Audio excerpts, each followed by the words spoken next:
একটা মেয়ে যখন আপনাকে ভালোবাসবে সে আপনার জন্য 10টা খুন করে নিয়ে চলে আসবে। আমার হাজবেন্ড আমার থেকে শুধু ফিজিক্যাল জিনিস চায়। অনেক সময় ছেলেরা হয়তো ইন্টিমেসিটাকে বেশি ফোকাস করে ফেলে। একটা মেয়ের পুরো জীবনটাই মনে হয় মুড সুইং এর উপরেই যায়। এই মনটা খুব ভালো লাগে, তো এই মনটা খুব খারাপ লাগে। মাসের কোনো একটা সময় মেয়ে আমার উপর জিন ভর করে এবং আমি ওই সময় আমার মাকে এত বকাবাদ্য করি, আমার স্বামী চলে আসলে সামনে আমি তার গায়ে হাত তুলে ফেলি, আমার বাচ্চাটাকে আমি অমানুষের মতো পিটায় ফেলি।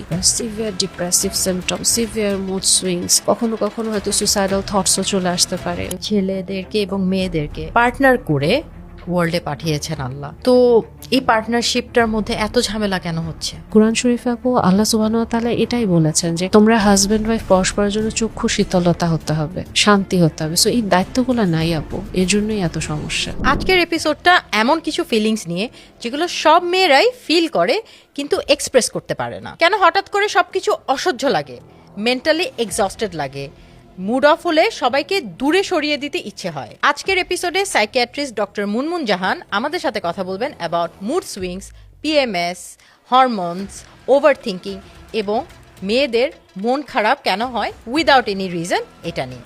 আজকের এপিসোডে শুধু প্রবলেম নিয়ে কথা বলবো না, সাথে থাকবে রিয়েলিস্টিক সলিউশনসও। আর এই এপিসোডটা সব মেয়েরা দেখবেন, কেউ মিস করবেন না। আর ছেলেদেরকে বলছি, আপনারা যদি আপনার লাইফের মোস্ট ইম্পর্টেন্ট ওমেনের ইমোশনস বুঝতে চান তাহলে এই এপিসোডটা আপনাদের জন্য।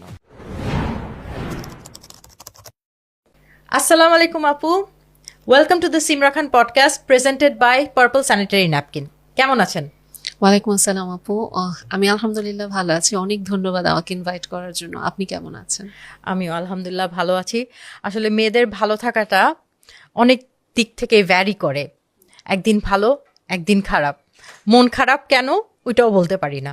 সো মেয়েদের এইসব সব কনফিউশন নিয়ে কিন্তু আজকে আপনার সাথে আমি ডিসকাস করব। আপু, আমরা প্রথমেই আসলে এই এপিসোডটা এত বেশি ক্লোজ টু হার্ট, আপনিও একটা মেয়ে আমিও একটা মেয়ে, আর আমাদের এগুলো কিন্তু এত কমন। আমরা মেয়েরা মেয়েদের সাথে এগুলো নিয়ে কথা বলি, বাট হয়তো ছেলেরা আমাদেরকে বুঝতে পারে না। ইভেন অনেক সময় হয় যে ফ্যামিলি মেম্বাররাও বুঝতে পারে না। তো মেয়েদের একটা জিনিস থাকে যে সবসময় সবাইকে খুশি রাখতে হবে, সবাইকে হ্যাপি রাখতে হবে। এই মেন্টালিটিটা মেয়েদের কেন হলো?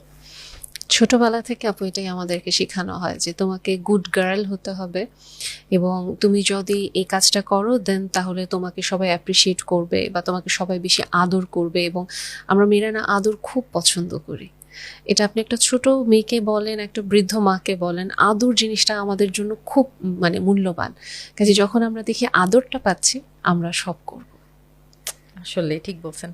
আচ্ছা, তো আদর মানুষের থেকেই কেন আশা করতে হবে? নিজের প্রতিও তো সেলফ লাভ যে কনসেপ্টটা আমরা এখন বেশি শুনি, সেলফ লাভ জিনিসটা কেন আমাদের মেয়েদের মধ্যে নাই? আমরা কেন নিজেদের জন্য কেয়ার করলে পরে গিল্টি ফিল করি? এটা আপু ছোটবেলা থেকে আমাদের সমাজ থেকে এটাই শেখানো হয় যে তুমি নিজেরটা সবার শেষে করবা, তুমি সেলফিশ হতে পারবা না। তুমি যদি তোমার নিজেকে আগে রাখো, এটা খুব self centre selfish behaviour. So তুমি তো মেয়ে, সর্বংসহা, তোমাকে সবারটা করে তোমাকে দেখতে হবে। কাজে সেলফ লাভের জায়গাটা একটা গিল্ট ফিলিংয়ে চলে যায়। কিভাবে সম্ভব? আর যেহেতু যে গিল্ট ফিলিং, তো অনেক সময় যেটা হয় আমরা সেলফ লাভ করতে গিয়ে আবার এক্সট্রিম পর্যায়ে চলে যাই যে আমরা তখন অন্যদের দিকে আর তাকাতে পারি না। তো অদ্ভুত একটা টানাপোড়েনে আমরা থাকি। প্রপার সেলফ লাভ আমাদের মেয়েদের জন্য মারাত্মক জরুরি। আচ্ছা, তাহলে আমি যদি এই প্রশ্নটা করি যে একটা মেয়ের জন্য সেলফ লাভ মানে কি? একটা মেয়ের জন্য সেলফ লাভ বলতে আমি সবার আগে যেই জিনিসটা বুঝি, নিজেকে জানা। এবং আমরা মেয়েরা আমাদের নিজেকে জানি না, না আমরা আমাদের নিজের শরীরটাকে পুরোটা জানি, না আমরা আমাদের মনটাকে পুরোটা জানি। আমরা সারাটা জীবন অন্যকে সার্ভ করতে গিয়ে নিজের একটা আইডেন্টিটি সমাজের প্রেক্ষিতে তৈরি করতে গিয়ে নিজেকে হারিয়ে ফেলি।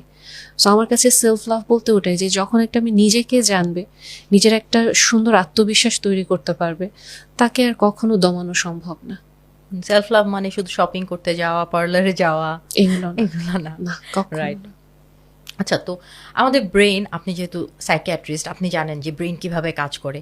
আর ব্রেনকে যদি আমরা পজিটিভ কথা বলি তাহলে ব্রেনও আমাদের শরীরকে সেই সিগন্যালই দেয়।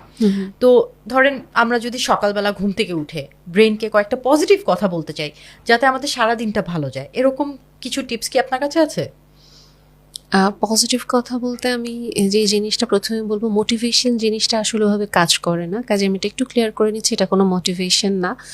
পজিটিভ কথা আসলেই একটা মেয়ের ব্রেনের জন্য দরকার, কারণ ঘুম থেকে ওঠার পর বেশিরভাগ সময় আজকাল সবার ফার্স্ট কথাটা থাকে কিছু ভালো লাগতেছে না, আমি কিছু করবো না। সো ফার্স্ট এই কথাটাই আসলে বলা উচিত যে দিনটা যেরকমই হোক না কেন আমি আস্তে আস্তে শুরু করি এবং আমি পারবো ইনশাল্লাহ। নো ম্যাটার হোয়াট, আমি আগাতে থাকি, আমি পেরে যাবো ইনশাল্লাহ। আমি সবসময় মেয়েদেরকে এটা বলি যে আপনি ভয় পান, আপনি হেজিটেট ফিল করেন, কোনো সমস্যা নাই, আপনি জাস্ট বলেন যে আমার ভয় লাগছে কিন্তু আমি পারবো ইনশাল্লাহ। এবং সেকেন্ড যে পয়েন্টটা, আমি যদি না পারি অন্য কেউ এটা পারবে না। এবং থার্ড যে লাইনটা আসবে, আমি সাকসেসফুল না হলেও আমি চেষ্টা করেছি এবং ইটস মোর দেন এনাফ। আমি জাস্ট চেষ্টা করেছি, এটাই আমার জন্য যথেষ্ট। আর রাতে যেই জিনিসটা বলা যেতে পারে যে সারাদিন আমি যেটা অ্যানালাইসিস করে দেখলাম, পারি বা না পারি, ওই থার্ড কথাটা দিয়ে যে অ্যাটলিস্ট আমি চেষ্টা করেছি আচ্ছা, এবং আমাকে পারফেক্ট হওয়ার প্রয়োজন নেই। ভেরি নাইস আসলে। আর ব্রেনের কথাবার্তা আমরা যদি নেগেটিভ, শুধু নেগেটিভ বলতে থাকি, তাহলে কি আমাদের বডিতেও এরকম সিমটমস আসে?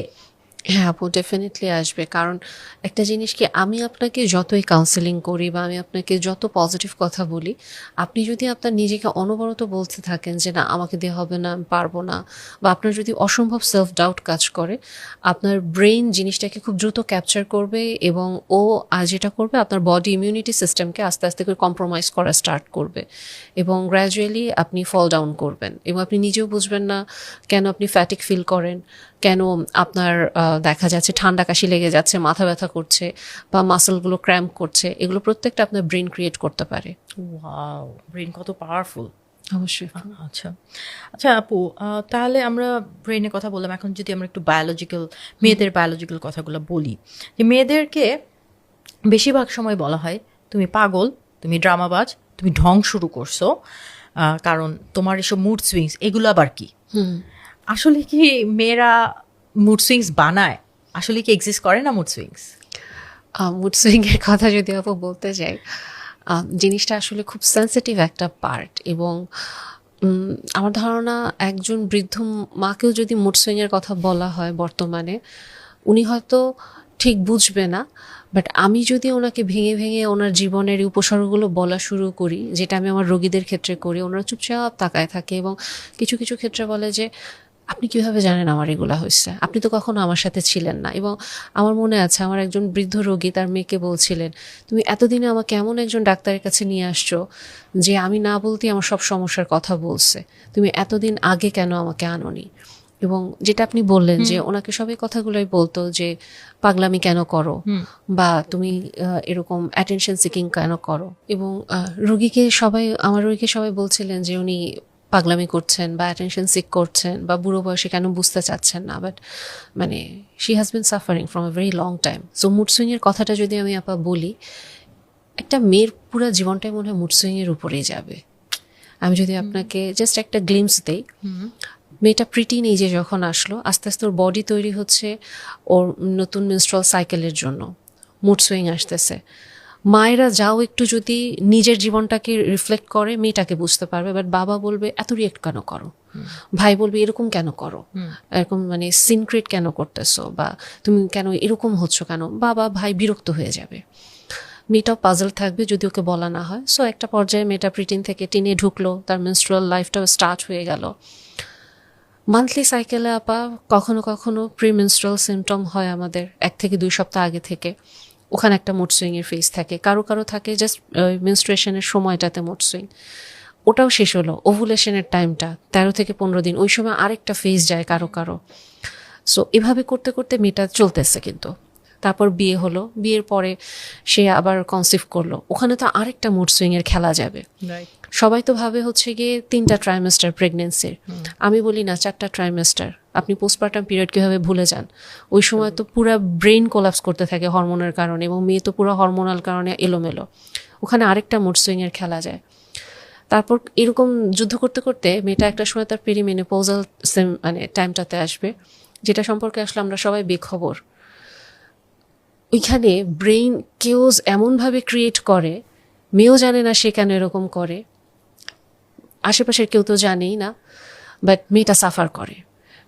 মেয়েটা যদি বলে আমি আপনি যে কেউ, আমরা শুধু এটা ফিল করি যে there is something wrong within me, but কি আমি জানি না। সো আলটিমেটলি ঘুরতে ঘুরতে আমাদের কাছে হয়তো আসে, আমরাও কোনো রকমের ওষুধ দিয়ে জোড়াতালি দিয়ে রেখে দিই। তারপরে আসে মেনোপোজ। মেনোপোজের পরে সে একটু স্টেবল হয়ে যায়, কারণ ব্রেনের ওই কেওস কমে গেল। মেনোপোজের পরে তার কিছু সিমটম থাকে, যেটা আমাদের সাইকিয়াট্রিতে আমরা ডিপ্রেশন এংজাইটি হিসেবে অনেক বেশি দেখি, মানে ফাংশনাল ম্যানেজমেন্টগুলোতে তার অনেক বেশি প্রবলেম হয়। এরকম কিছু সিমটম, মুড সুইং থাকে।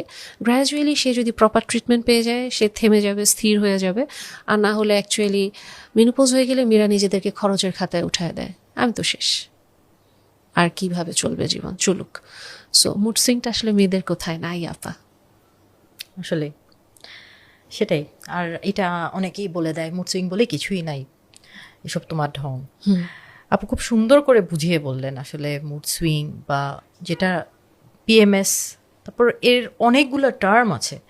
এত আসলে এভাবে করে টার্ম দিয়ে তো আমাদেরকে এক্সপ্লেন করা যায় না। নিজেদের মন খারাপ যখন হয় তখন আমরা খুঁজি না যে আচ্ছা এখন আমার কোনটা, মন খারাপ তো মন খারাপ, ভালো লাগছে তো না, তো ভালো লাগছে না, তখন সলিউশনটাও খুঁজি। কিন্তু তো সলিউশন নিয়ে আমরা অবশ্যই কথা বলবো। এর আগে আপনার থেকে আরেকটু যদি ক্লিয়ার হই, যে আমরা যে পিএমএস ওয়ার্ডটা শুনি, আমরা মেয়েরা অনেক শুনি, আমাদের কিন্তু আরও ছেলে অডিয়েন্সও আছে যাদেরকে আমরা বলেছি যে এই পডকাস্টটা যাতে ওনারাও দেখে।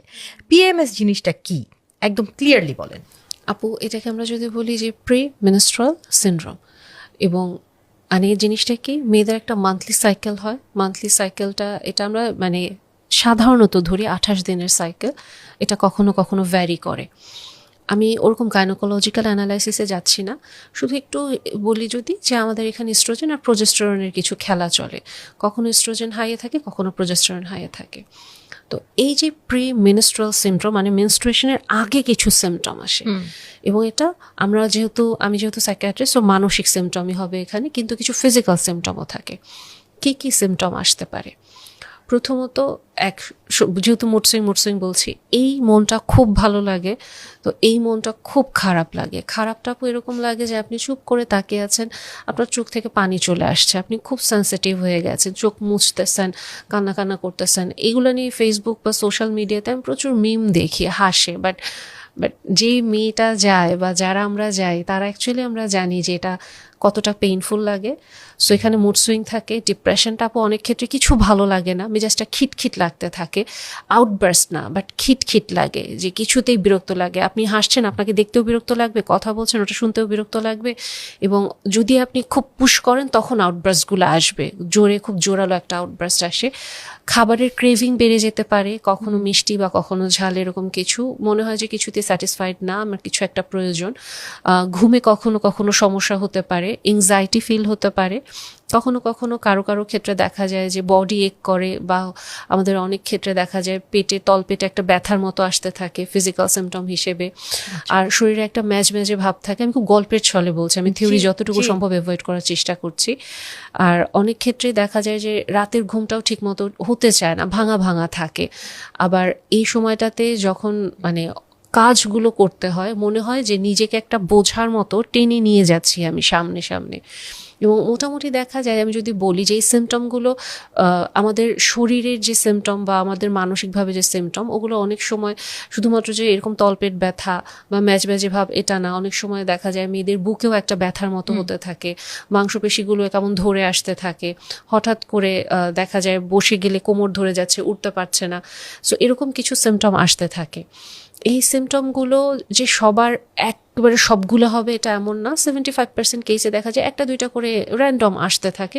বেশিরভাগ ক্ষেত্রে যে মন খারাপ বা মুড সুইং এর তীব্রতা এটাই বেশি আসে, বা চোখ ছলছল হয়ে যায়, মেজাজ খিটখিটে এটা থাকে।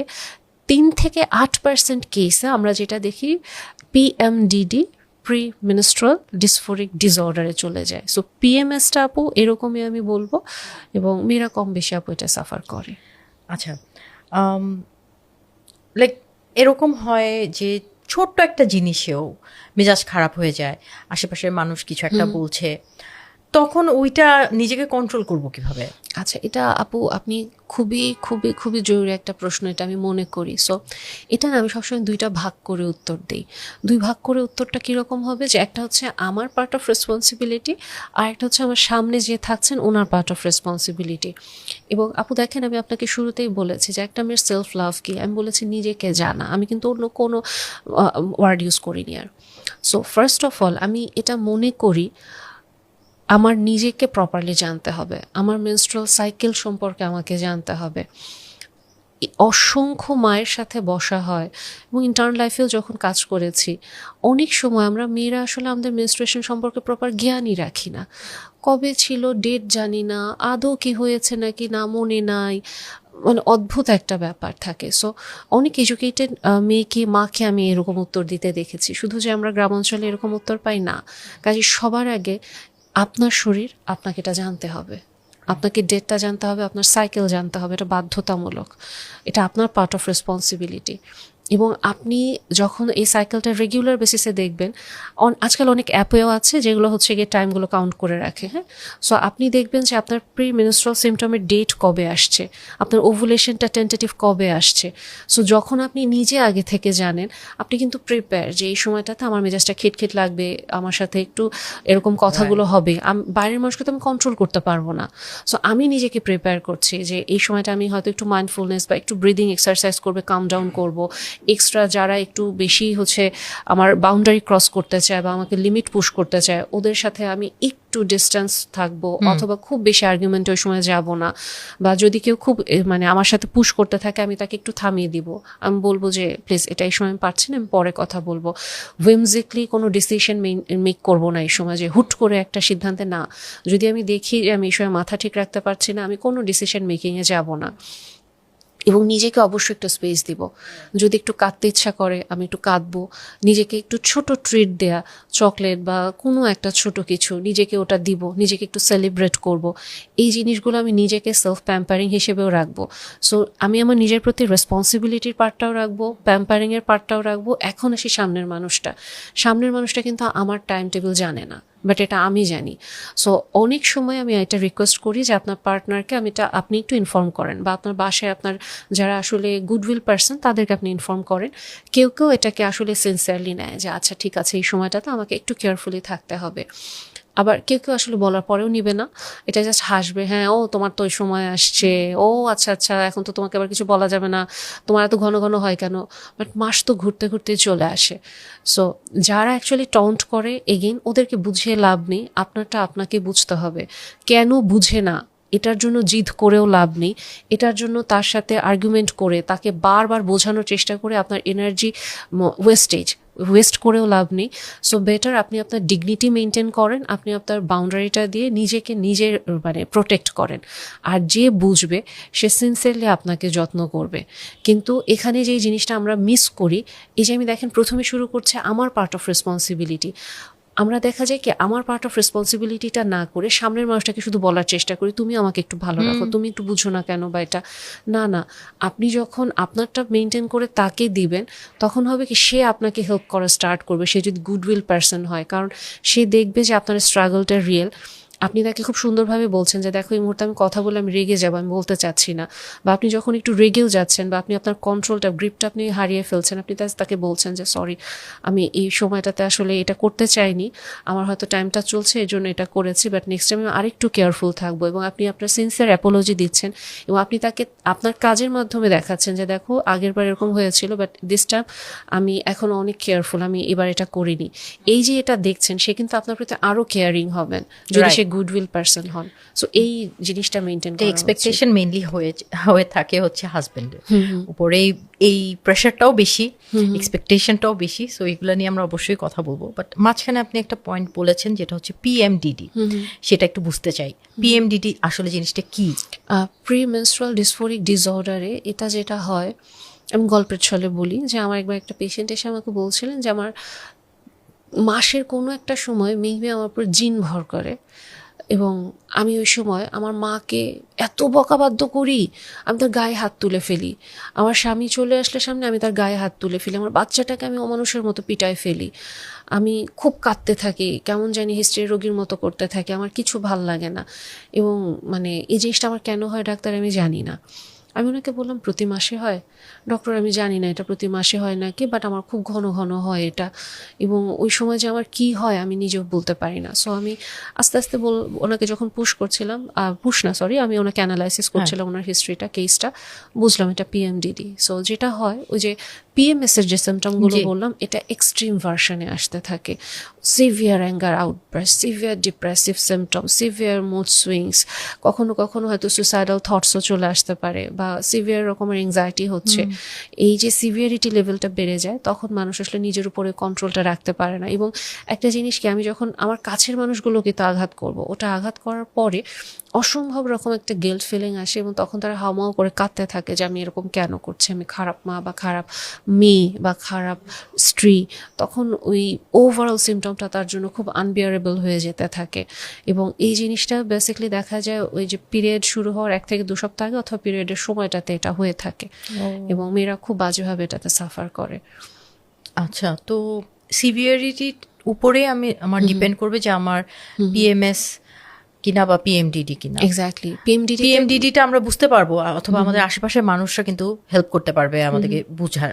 এবং পিএমডিডিতে বেসিক্যালি ওই সময়টাতে আপনি আর ফাংশনিং থাকবেন না, কারণ আপনার তো সিভিয়ার মুড সুইংস হচ্ছে, সিভিয়ার ডিপ্রেসিভ সিম্পটম, যে কিছু করতে ভালো লাগছে না, এবং সিভিয়ার এটা কি হরমোনের কারণে? এক্স্যাক্টলি, হ্যাঁ। মানে এটা কি যার পিএমডিডি আছে তার কি হরমোনটা আরো বেশি ওভার হাইপার বা ব্যালেন্সটা ওরকম ভাবে হয় না তখন? মানে এটা হরমোনেরই খেলা? এখানে কিছুটা হরমোনাল থাকে, কিছুটা জেনেটিক ইনফ্লুয়েন্স থাকে, সবকিছু মিলিয়ে এই জিনিসটা হয়। আর এরকম থাকতে পারে না তার ট্রমা থেকে হচ্ছে বা জমিয়ে রাখা কষ্টগুলো থেকে হচ্ছে, এরকম হয়? আপু এই জিনিসটা তো অবশ্যই হবে, কারণ হচ্ছে এটা তখন শুধু পিএমডিডি না, এটা পিএমএসও হবে। কারণ কি, যদি আমার কোনো মানে ট্রমা থাকে, ট্রমা তো কমপ্লিটলি আমার জেনেটিক ম্যাপিংই চেঞ্জ করে ফেলবে, আমার ব্রেন ম্যাপিংও চেঞ্জ করবে। এবং অবশ্যই পিএমএস আর পিএমডিডিতে আমরা খুবই সেন্সিটিভ থাকি, ওই যে ওয়াটারি আই কিছু হলে কেঁদে ফেলি। সো ডেফিনেটলি যদি পিএমএস থাকে ওই সময়টাতে আমার যে কষ্টগুলো ওটা আমাকে বেশি টাচ করবে। যদি আমার ট্রমা না থাকে আমি হয়তো এত সেন্সিটিভিটি শো করব না। আচ্ছা, আরেকটা ছোট করে প্রশ্ন করি, সেটা হচ্ছে আমার পিএমএস হলো, তো আমার 2 সপ্তাহ ধরে এরকম লাগছে, ভালো লাগছে না, তো পিরিয়ডটা আমার স্টার্ট হয়ে গেল, পিএমএস কি তখন বন্ধ হয়ে যাবে আমার? একেবারে ম্যাজিকের মতো নাই, পিএমডিডি তো এটা ম্যাজিকের মতো নাই। আমি তখন ভালো মানুষ, ঘুরে বেড়াচ্ছি। Wow, very nice. আচ্ছা আপু, তাহলে পিএমএস বা এই মুড সুইংস এর ট্রিটমেন্ট আছে বাংলাদেশে? হ্যাঁ আপু, আমাদের সাইকিয়াট্রিস্ট আমরাই করি আপু। সো এখানে সাধারণত আপু যদি খুব সিভিয়ার হয়ে যায়, একেবারে আনকন্ট্রোলেবল বা ওনার কষ্ট হয়, তখন আমরা অ্যান্টিডিপ্রেসেন্ট দিই। বাট আমি এখানে যেটা অলওয়েজ সাজেস্ট করি, অ্যান্টিডিপ্রেসেন্টে যাওয়ার আগেও মেয়েদের জন্য, যে আপনি আপনার নিউট্রিশন ঠিক করেন, আপনি দেখেন আপনার কোথায় কোথায় ডেফিসিয়েন্সি কাজ করছে। কারণ আমাদের মেয়েদের ফুড হ্যাবিট আমরা অনেক সাফার করি, অনেক ডেফিসিয়েন্সি থাকে, এবং ওগুলো আমাদেরকে আরও ভালনারেবল করে। আমি অনেক ক্ষেত্রে দেখেছি জাস্ট ফুড হ্যাবিটটা ঠিক করা, ডেফিসিয়েন্সিগুলো ঠিক করা। আরেকটা জিনিস যেটা আপু খুব হেল্প করে সেটা হচ্ছে স্ট্রেংথ ট্রেনিং, এক্সারসাইজে। যারা এই স্ট্রেংথ ট্রেনিংটাতে যায় এবং ফুডের এগুলো কাজ করে, ওনারা অনেক ক্ষেত্রে ভালো হয়ে যান, পুরোপুরি খুব সুন্দর হেলদি একটা সাইকেল পার করেন। যাদের এটাতেও হয় না, তখন আপু খুব লো ডোজে একটা অ্যান্টিডিপ্রেসেন্ট দিয়ে রাখা হয় শুধু ওই স্পেসিফিক টাইম পিরিয়ডের জন্য। আর আদার্স যদি কোনো হার্বাল সাপ্লিমেন্ট প্রয়োজন মনে করেন, হার্বালের কথা আমি জানতে চাচ্ছিলাম, হার্বাল কিছু খেতে পারে কিনা? হ্যাঁ আপু, ওখানে একটু আমি দিয়ে দিই যে ওটা আপনাকে হেল্প করবে। আর যাদের আপু পিএমডিডি চলে যায়, তখন আপু মেডিসিনটা মাস্ট। তখন আমি শুরুতে মেডিকেশন দিয়ে আগে কাম ডাউন করি, দেন আদার্স যে লাইফস্টাইল মডিফিকেশন ওটাতে রাখি। আর ঘুমটা আপু ঠিক করতে বলি। ঘুম তো আমাদের আজকাল কারোই হয় না ঠিক মতো।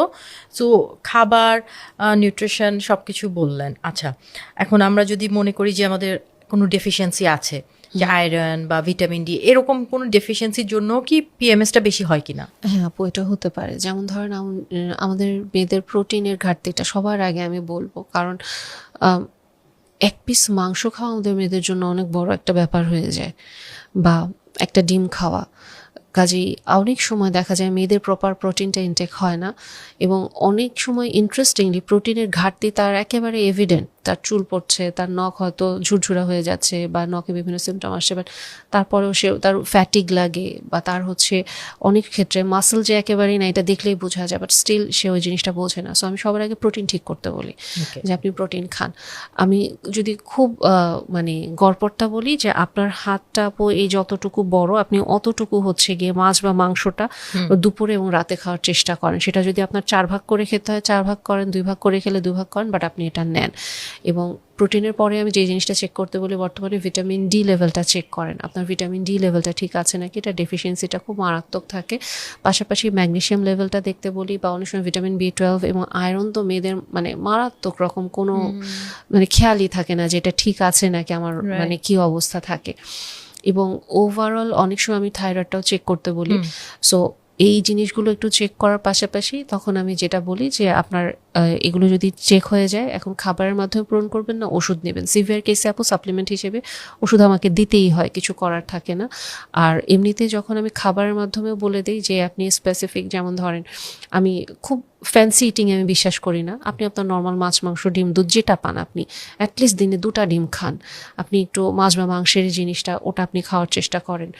তারপরে আপনি চলে আসেন হচ্ছে আপনার অন্যান্য যে সাপ্লিমেন্টগুলোতে, একটু আপনি রোদে যাওয়ার চেষ্টা করেন 10 থেকে 15 মিনিট, জানালার রোদে না, একেবারে সোজা রোদে যান, স্ট্রেট আপনার স্কিনটা এক্সপোজ করেন। অনেকে বোরখা পরে পর্দা করে, সেই ক্ষেত্রে বলি যতটুকু সম্ভব পর্দা মেনটেন করে রোদে যান, তাও যান আপনি, কোনো ব্যারিয়ার রেখেন না, 10 থেকে 15 মিনিট একটু রোদে যান। এবং পাশাপাশি খাদ্যাভ্যাসে আপনি একটু চিজ খাওয়ার চেষ্টা করেন। কিছু বীজ পাওয়া যায়, যেটা আমি বলি যে বীজগুলো, অনেকে বলে সিড সাইক্লিং, না আমি সিড সাইক্লিংয়ে যেতে বলি না, আমি জাস্ট আমি বলি সিম্পলি আপনি এত কিছু হিসাব করেন না, আপনার তো সময় নাই, আপনি সূর্যমুখীর বীজ খান, তারপর হচ্ছে যে পাম্পকিন সিড, তারপর সানফ্লাওয়ার সিড নিতে বলি, ফ্লেক্স সিড নিতে বলি, সিসামি সিড, এই 4টা সিড আমি ম্যান্ডেটরি নিতে বলি। সো এটার মাধ্যমে আপনি ম্যাগনেসিয়াম, জিঙ্কের বা আদার্স যে জিনিসগুলো কমতি থাকলে আমাদের খারাপ লাগে ওটা আমি ওনারা পেয়ে যায়। আর চিয়া সিডটা আমি ম্যান্ডেটরি বলি, কারণ হচ্ছে এখানে আপনি ওমেগা 3টা পেতে পারবেন। এখন কারণ কেন এটা বলে, অনেকে ওমেগা 3টা না মুখে হিসেবে খেতে চায় না, বলে কি এটা গন্ধ লাগে, তাহলে আপনি চিয়া সিড খান। বা আপনি এগুলোর মাধ্যমে যখন আপনি পেয়ে যাবেন, পাশাপাশি আপনি একটু ফল খাওয়ার চেষ্টা করেন, আর রংধনুর 7 রঙের শাকসবজি খান। কাজেই মোট কথা আপনি সবজি খেতেই হবে। এখানে আপনি যদি বলেন আমার সবজি খেতে ভালো লাগে না, সেক্ষেত্রে তাহলে একটু ভুসি খান, অ্যাটলিস্ট আপনার বডিতে ফাইবার লাগবে আমার, আপনি সো ফাইবার আপনি অ্যাড করেন। আর খুব ভালো হয় যদি কোনো দিকে না তাকায় নাকটা চেপে আপনি সবজিটা খেয়ে ফেলতে পারেন, এটা আপনার জন্য বেস্ট হবে। কারণ এখানে তখন আপনি ওভারঅল এই যে সাপ্লিমেন্টগুলো পেয়ে গেলেন। আর আয়রনের যেটা বললেন, আয়রনের জন্য তখন আদার্স এই জিনিসগুলো যেটা বলি যে কলিজাটা খান বা কচু শাকটা একটু খান, না হলে একটু হয়তো ডালিমটা খাচ্ছেন, না হলে আপনি একটু হচ্ছে কাঁচা কলা বা এগুলো যদি কিছু খাওয়ার থাকে খান, না হলে মুখে সাপ্লিমেন্ট খেতে হবে। ওষুধ খাওয়াটা আমিও বিশ্বাসী না। আমি আসলে 2টা অপশনই দেই, এবং যখন আমি বলি যে আপনার ভালো থাকার জন্য এটা প্রয়োজন আপনি বেছে নেন, অনেক ক্ষেত্রে কিন্তু তখন আমরা বেছে নিই। অনেকে যে জিনিসটা ভয় পায়, আমাকে খুব ফ্যান্সি ইটিং করতে হবে, আমাকে কি অনেক টাকা খরচ করতে হবে, ভেজিটেবল, রোস্টেড ভেজিটেবল খেতে হবে না, বাংলাদেশে নরমাল খাবার খান, এবং কেল খেতে হবে না, ব্রকোলি খেতে হবে না, পালং শাক খান। এক্স্যাক্টলি আপু, এবং এখানে এই জিনিসটা খুব জরুরি। আমাদের বাংলাদেশের খাবারের উপরে আসলে কতটুকু আমরা মানে ওভাবে রিসার্চ করা হয়েছে বা আমরা কতটুকু প্রাউডলি এটাকে ওন করি। আমরা তো আপু দেখা যায় ইউটিউব ফেসবুক খুললে সবাই দেখি ব্রকলি খেতে হবে, অ্যাভোকাডো খেতে হবে, তারপর ক্যাবেজ খেতে হবে, তারপর হচ্ছে কেল খেতে হবে, কত ভারী ভারী নাম। না, আপনার এত কিছুর দরকার নেই। আপনার লাউ নাই বাসায়, আপনি লাউ খান, আপনি বাসায় শাক লাগায় ফেলেন, আপনি বাসায় ছোট ছোট সবজি লাগান, বেগুন লাগান বা এগুলো লাগান, মিষ্টি কুমড়া লাগান, আপনি মিষ্টি আলু করেন।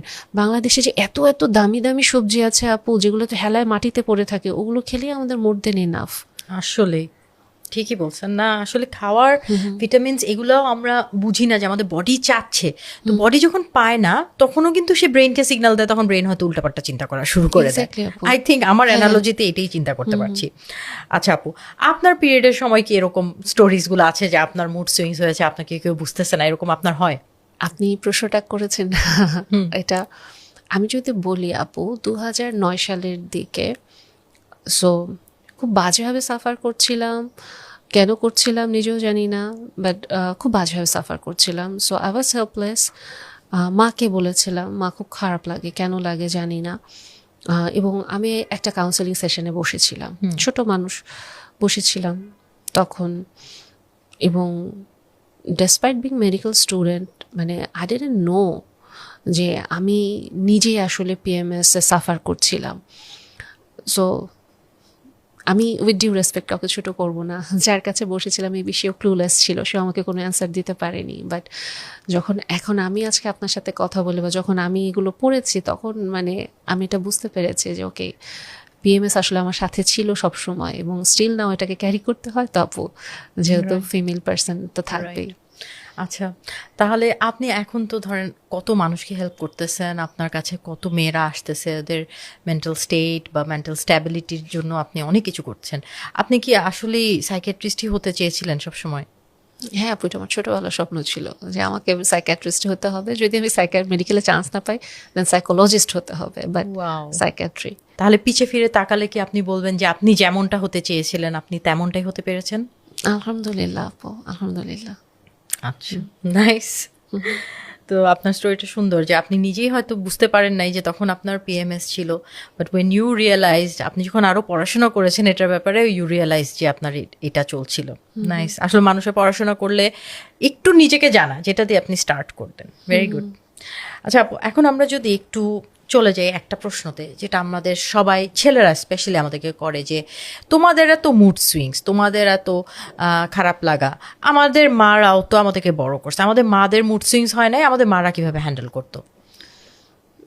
এই প্রশ্নটা যেটা, এটাও যদি আমি আপনাকে আমার একটা পেশেন্টের এক্সপিরিয়েন্স দিয়ে বলি, এটা ঠিক পেশেন্টের এক্সপিরিয়েন্স না। আমি মনে আছে 2017-তে আমি প্রথমে একটা লাইভ করেছিলাম পোস্টপার্টাম ডিপ্রেশন নিয়ে, এবং মানে এর আগে এই বিষয়টা নিয়ে কেউ কখনো লাইভে কথা বলেনি। সো আমি যখন এটা নিয়ে বললাম, বাসায় আসার পরে দ্বিতীয় দিন আমার মা আমাকে ফোন দিয়েছেন যে তুমি কি কিছু এরকম বলেছো।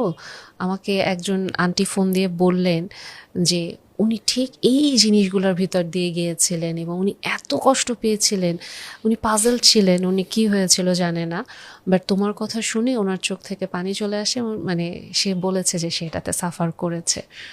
এবং আমার মা বললেন যে হয়তো আমারও এরকম কিছু ছিল, বাট হয়তো বুঝতে পারিনি, খেয়াল করিনি। সো এটা দিয়ে কি বোঝা যায় না যে আমাদের মা খালারা বেসিকলি সাফার করেছেন, বাট তারা ক্লুলেস ছিলেন, এবং আসলে তারা কাকে বলবে, আর বললে আসলে এটার কোনো মূল্য থাকবে না, এবং ওনাদেরকে এটা শেখানো হয়নি যে নিজের জন্য স্পিক আপ করা যায়, বা এগুলোরও যে চিকিৎসা আছে, এগুলো যে এক ধরনের অসুস্থতা। মানে জিনিসটা কি, আমি আসলে জানিই না কাঁটা চামচ দিয়ে খাওয়া যায়, তাহলে আমি আপনাকে কেন কাঁটা চামচ চাবো আপনার কাছে, আমি তো হাত দিয়েই খেতে থাকবো অনবরত।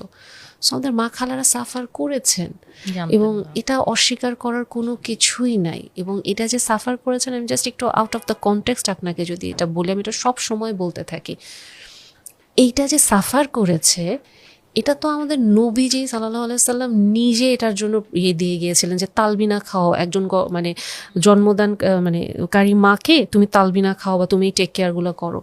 এগুলো যদি কিছুই না থাকে, তাহলে এত বছর আগে নবীজি কেন তালবিনার কথা বললেন? কারণ ওখানে সেরোটোনিন থাকে অনেক বেশি, যেটা আমাদের ব্রেইনকে বুস্ট করে।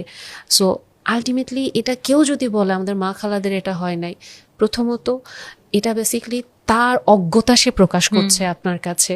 সে যদি এটা মানতে না চায়, দেন তার রিজিডিটি সে আপনার কাছে প্রকাশ করছে, এবং আলটিমেটলি এই মানুষের সাথে কথা বলে আসলে আপনার কি লাভ? ওদেরকে আর বোঝানো যায় না। তাকে আমি বলবো যে এই কথাগুলো বলে সে তার মায়ের সাথে একটু কথা বলুক, তার মাকে একটু ক্লোজলি বোঝার চেষ্টা করুক যে আসলে কি তার মারও এরকম হয়েছিল কিনা। এক্স্যাক্টলি। আসলে আচ্ছা, ছেলেদেরকে আসলে দোষ দিয়েও লাভ নাই, ছেলেদের আমরা মেয়েরাই বুঝি না, ছেলেরা কি বুঝবে? হ্যাঁ, এটা কিন্তু একটা বিরাট জিনিস, আমরা মেয়েরাই বুঝি না। দ্য সিমরা খান পডকাস্টের এই এপিসোডটা আপনারা দেখছেন পার্পল স্যানিটারি ন্যাপকিনের সৌজন্যে। পার্পল স্যানিটারি ন্যাপকিনের লিক লক টেকনোলজি এবং সুপিরিয়র কমফোর্টেবল ডিজাইন পিরিয়ডের দিনগুলোতে তোমাকে রাখবে স্বাচ্ছন্দ্যে, ঠিক যেমনটা তুমি চাও। Now back to the show. আচ্ছা, মেয়েদের যখন মুড সুইংস হয়, ওরা মেইনলি তখন যেটা হয় যে চায় তার হাজব্যান্ড বা তার যে পার্টনার আছে সে তাকে বুঝবে, সে সেটা ফিক্স করে দিবে। এটা কি আসলে মেয়েদের মানে একটা ইললজিক্যাল চাওয়া না? এই ক্ষেত্রে আপু আমি যেটা বলেছিলাম যে শুরুতেই, মেয়েরা তো আদর খুব পছন্দ করে, এর জন্য ওখান থেকে ওরা আসলে এক্সপেকটেশনটা রেখে ফেলে যে আমাকে আদর করে মনটা ঠিক করে দিবে বা আমার আদর করে সব সমস্যাগুলো সমাধান করে ফেলবে। কিন্তু আমি শুরুতেই যেটা বললাম যে আমার মুড সুইং বা আমার যে কষ্টটা, এটা প্রথমে আমাকে অ্যাকাউন্টেবিলিটি নিতে হবে। কারণ স্বাভাবিকভাবে একটা ছেলে আর একটা মেয়ের ল্যাঙ্গুয়েজ খুবই আলাদা, এবং বেশিরভাগ সময় আমি দেখেছি যে ছেলেরা খুবই লজিক্যাল চিন্তা করে এবং খুব ক্যালকুলেটিভ ওয়েতে তারা করে। 2+2 4 হবে, আচ্ছা ওই সমস্যাটা বলছে, এটার সমাধান এটা দিয়ে দিবে, এবং চট করে সে বলে ফেলতেছে, এবং সে কিন্তু খুব ভালো মনে বলতেছে, এবং ওয়াইফ তখন খেপে যাচ্ছে। ওয়াইফ খেপে গেলে আবার হাজব্যান্ড অপমানিত বোধ করছে, নেভার এন্ডিং একটা মানে ঝগড়া শুরু হয়ে গেল, একটা সাইকেল স্টার্ট হয়। সো আমি সবসময় এটা মেয়েদেরকে বলি যে আপনার ভালো থাকার কেন্দ্রবিন্দুটা পুরোপুরি আপনার হাজব্যান্ডের উপরে দিয়েন না। আপনি ওনাকে ভালোবাসেন, এটা অ্যাবসলিউটলি ওকে, উনি আপনার জন্য চেষ্টা করবেন, কিন্তু আপনার নিজেকে ভালো রাখার প্রথম দায়িত্বটা আপনার। আপনি আপনার নিজেকে চেনেন, আপনি নিজেকে জানেন, তাহলেই হবে। আচ্ছা, হাজবেন্ডরা তখন বলে যে তোমার সাথে কথা বলে পারা যাবে না, তুমি তো কোনো লজিক দিয়ে কথা বলো না। তখন কি আসলে মেয়েদের লজিক কাজ করে? এই কথাটা, এই জায়গাটাতে আমি একটু বলবো যে ভাইয়াদের আসলে এটা বলার কি খুব দরকার আছে? একটু যদি ওনারা এই জিনিসটা একটু বোঝার চেষ্টা করে যে আমার ওয়াইফ সবসময় লজিক দিয়ে কথা বলতে পছন্দ করেন, এবং আমি একটা কথা খুব বলি, আপনার ওয়াইফ যদি আপনাকে আজকে এটাই বলে যে আমি আকাশে আজকে একটা গোলাপি গরু উঠতে দেখছি, আপনি চুপচাপ শোনেন না। আপনি বলেন হ্যাঁ গোলাপি গরু ছিল, ও কি বড় ছিল না ছোট ছিল, কিরকম পিঙ্ক কালার ছিল, পার্পলিশ ছিল নাকি সুন্দর ব্লুইশ ছিল, জানতে চান না, একটু শোনেন না একটু। সে তো আপনার কাছে খুব বেশি কিছু চায় না, আপনি জাস্ট সিম্পলি একটা জিনিস আপনি তাকে একটু অ্যাটেনশন দিয়ে একটু আদর করে বলেন, আপনার জন্য জান লাগায় দিবে। মানে আমি তো এটা সবসময় বলি যে একটা মেয়ে যখন আপনাকে ভালোবাসবে, সে আপনার জন্য 10টা খুন করে নিয়ে চলে আসবে, সে কিচ্ছু বলবে না। সো এই ছোট্ট একটা ইনভেস্টমেন্ট করে আপনি এত হিউজ প্রফিট পাচ্ছেন, সো এটুকু কেন করবেন না? ডেফিনেটলি, এক্স্যাক্টলি, অ্যাবসলিউটলি, আমি অ্যাগ্রি করি 100%। আচ্ছা, অনেক হাজবেন্ড এটাও বলে, সবাই তো আসলে ভালোবাসাটা এক্সপ্রেস করতেও পারে না। অনেকে মনে করে যে আমি ভাত কাপড় দিচ্ছি, আমি আর্ন করছি, আমি সবকিছু করছি, আবার মনও ভালো রাখতে হবে, এইটা কেন করব? Exactly, right. তো তখন মেয়েটা কই যাবে? মানে হাজবেন্ডের কাছে যদি এরকম এক্সপেকটেশন হয় যে হাজবেন্ড বলতেছে আমি তোমাকে ভাত কাপড় দিচ্ছি, আমি তোমাকে সবই দিচ্ছি, মন ভালো করতে আমি পারবো না, তখন মেয়েটা কই যাবে? এখানে আপু যেটা হয়, লাভ ল্যাঙ্গুয়েজটার পার্থক্য চলে আসতেছে, এবং এখানে যে জিনিসটা খুব জরুরি লাভ ল্যাঙ্গুয়েজ বোঝা।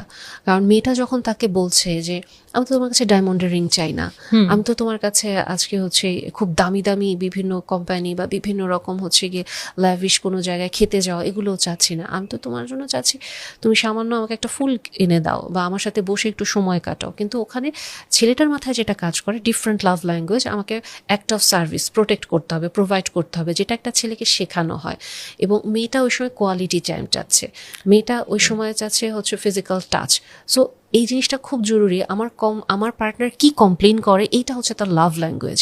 এবং এখানে মেয়েটাকেও বুঝতে হবে যে তার হাজবেন্ড কি কমপ্লেন করে, তার লাভ ল্যাঙ্গুয়েজ কি, এবং ছেলেটাকেও বুঝতে হবে। সো যদি হাজবেন্ড গুডউইল পারসন হন, কারণ বর্তমানে আমি অনেক এরকম ছেলেকে দেখেছি যারা আসলে গুডউইল বোঝার চেষ্টা করে, সো আপনারা তখন আপনার ওয়াইফের বা পার্টনারের ওই কমপ্লেনটা ধরে তাকে প্রোভাইড করেন। আপনি তো প্রোভাইডই করতে চান, সো টাইমটাই না হয় প্রোভাইড করেন, টাকাটা না দিয়ে। আচ্ছা, আমি তাহলে এই প্রশ্নটা আপনাকে করি। অনেকে আমরা বলি শুধু এই কথাটা যে কোয়ালিটি টাইম, কোয়ালিটি টাইমটা মানে কি আসলে? কোয়ালিটি টাইম জিনিসটা মানে আমার কাছে যেটা, আমি সবসময় আপনার কাছে যেটা, সেটাই আমি সবসময় যেটা বলি যে দুজন যেন দুজনের প্রতি কানেক্টেড থাকেন।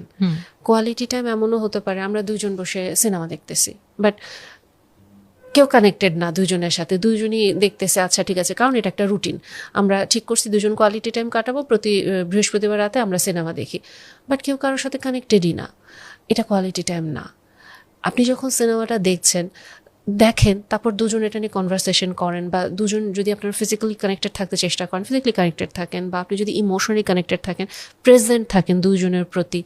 যদি সিনেমা না দেখেন, গল্প করতে চান, গল্প করেন, অ্যাটলিস্ট দুজনের সাথে যে কানেক্টেড আপনারা এটা ফিল করেন। আপনার যদি কোনো কথা জমে থাকে, কোনো ডিসকাশন থাকে, কোনো কমিউনিকেশন কিছু বাকি থাকে, ওটা করেন। এই যে একটা সুন্দর কমিউনিকেশন হয়ে যায়, ওই কানেকশনটা আপনাকে আগামী 7 দিন আবার চলতে সাহায্য করবে। কেন আসলে 7 দিনের বাউন্ডারি বলছি, কারণ সবাই ব্যস্ত, হাজব্যান্ডের জব থাকে বা ব্যবসা থাকে, যাই থাকে, 7 দিন পরও যদি দুজন মিলে এরকম একটু সময় কাটানো যায় যেখানে দুজনই কানেক্টেড থাকবে, কিছু না, সিম্পল দুজনের চোখের দিকে তাকিয়েও যদি একটা মুচকি হাসি দিয়ে ফেলে, যে চোখের ভাষাও বোঝা যাচ্ছে, এটাও একটা কোয়ালিটি টাইম। সো এই কানেকশনটা খুব জরুরি। আচ্ছা, বাইরের দেশে ডেট নাইট বলে একটা জিনিস আছে, সবাই ডেট নাইটে যায়। আমাদের বাংলাদেশে কি এটা স্টার্ট করা উচিত হাজব্যান্ড ওয়াইফের? আমি তো এটা সবসময়ই বলি যে আপনি আপনার ওয়াইফকে নিয়ে একটু ডেটে যান। মানে ডেটে যদি আপনার বাইরে যেতে ইচ্ছা না করে, বাসায় খাবার অর্ডার করে দুজন মিলে একটু বসে সময় কাটান, আশেপাশে একসাথে দুজন হাত ধরে উঠে একটু ছাদে হেঁটে আসেন বা ঘুরে আসেন, নেচার টাইম কাটান। বাট মানে আমরা কেন জানি না, এটাই বিশ্বাস করি যে বিয়ের পর আমরা কিছুদিন বাবা মা থেকে যেই বাচ্চা কনসিভ করছে শোনা মাত্র আমাদের পারফিউমগুলো হচ্ছে পাউডারের গন্ধে বদলায় যায়, বেবি পাউডার তাও ন্যাপি পাউডারে বদলায় যায়। সো ডেট নাইটটা আপু আসলে খুব জরুরি। এটা কোনো ফ্যান্সি ওয়ার্ড না, এটা কোনো লাক্সারি না, এটা নেসেসিটি। আচ্ছা, অনেক সময় হাজবেন্ড, সবাই তো ওই ভালোবাসা এই সেইগুলো অনেকেই বুঝে কম, তো অনেক ছেলেরা করে কি নিজের দোষটা তো কখনোই স্বীকার করবে না, ছেলেরা তো করে না, সো সে গ্যাস লাইটিং করে। সো এরকম স্টোরিজ কি আপনাকে আপনার পেশেন্টরা এসে বলে যে না আমার মন খারাপ, বাট সে গ্যাস লাইটিং করে জিনিসটা পুরো আমার উপরে ঘুরিয়ে দিল? আচ্ছা আপু, এখানে একটু কারেকশন করি যে ছেলেরা যে আপু একেবারেই ভুল স্বীকার করে না এমন না, ছেলেরা কিন্তু ভুল স্বীকার করে মাঝে মাঝে, এবং কিছু ক্ষেত্রে আমরা মেয়েরাও হয়তো এরকম একটু রিজিড থাকি যে ভুল স্বীকার করি না। তবে হ্যাঁ আপু, এটা খুব কমন একটা সিনারিও যে কিছু মানুষের মানে একটা খুব মানে প্যাটার্ন থাকে লাউড, কারো থাকে আপু খুব সাটল। এবং যারা লাউড ওদেরটা বোঝা যায় যে এরা আসলে কাইন্ড অফ, ওদের খুব প্রাউড একটা ভয়েস থাকে, আমি এরকমই থাকবো, তুমি আমার সাথে থাকলে থাকো, না থাকলে নাই, আর তুমি এগুলো করে আমার সাথে লাভ নাই, সব দোষ তোমারই থাকবে দিন শেষে। ওদের ভয়েসটা খুব লাউড থাকে আপু। মারাত্মক ভয়ঙ্কর হচ্ছে যারা, তারা খুব সাটল ওয়েতে আপনাকে এই জিনিসটা আস্তে আস্তে বোর্ডটা আপনার দিকে ঘুরাবে। সবসময় বলবে আমি তো তোমাকে বোঝার চেষ্টা করছি, আমি তো তোমার জন্য আছি, তোমার কি কষ্ট আমাকে বলো। বাট দ্য মোমেন্ট আপনি এটা তার কাছে বলতে যাবেন, আপনি হঠাৎ করে আবিষ্কার করবেন উনি আনএভেলেবল, উনি কোথাও নাই। এবং আপনি যখন তার কাছে আরেকটু জোরে বলতে যাবেন, তখন সে ওই জিনিসটা যদি কোনো কারণে দেখে যে তার গায়ে চলে আসছে বা তার দোষ এটা ধরা পড়ে যাচ্ছে, কোনো না কোনো একটা সিন ক্রিয়েট করে সে পুরা প্লটটা উল্টাবে এবং আঙুল আপনার দিকে চলে গেছে যে মানে জিনিসটা এরকম, আমি আপনাকে একটা থাপ্পড় মারলাম, বলছি আমি তো থাপ্পড়টা মারতে চাইনি, তুমি আমার গায়ের উপর চলে আসো, তাই আমি তোমাকে ধাক্কা দিছি, বাট বেসিক্যালি আপনি বুঝতেই পারছেন আপনি আমার অনেক দূরে, আমি ঠাস করে একটা জোরে দিছি, আমারই দোষ ছিল। সো এরকম আপু অহরহ হয় আসলে। আচ্ছা, অনেক সময় মেয়েদেরও এখানে দোষ থাকে কিরকম, যে মেয়েরা মনে করে যে হাজবেন্ডকে ঘিরেই আমার পৃথিবী। সো আমি মন খারাপ করে আসি বা আমার সারাদিন ভালোই কাটলো, যে হাজবেন্ড বাসায় আসলো সেই আমার মুড অফ। তো তখন হাজবেন্ডটা আসলে কিভাবে রিয়াক্ট করবে? এই জিনিসটা আপু, সারাদিন ভালো আছে, হাজব্যান্ড আসলে মুড অফ, এটা অনেক সময় যেটা হয় মানে হাজব্যান্ডরা আসলে কিছু লজিক্যাল কথা বলেন বা কিছু ইরিটেটিং কাজ করে ফেলেন, যেটা আমাদের মেয়েদের নেওয়াটা খুব কষ্ট হয়। অনেক সময় দেখা যায় যে আনওয়ান্টেড কিছু হয়তো ফিজিক্যাল টাচ করে বসে বা কিছু মানে হয়তো কোনো একটা ডার্ক হিউমার ক্র্যাক করে, যেটা অনেক ক্ষেত্রে মেয়েরা নিতে পারে না, যে তুমি এইরকম ইনসেনসিটিভ কেন বা এইরকম কাজ করো কেন।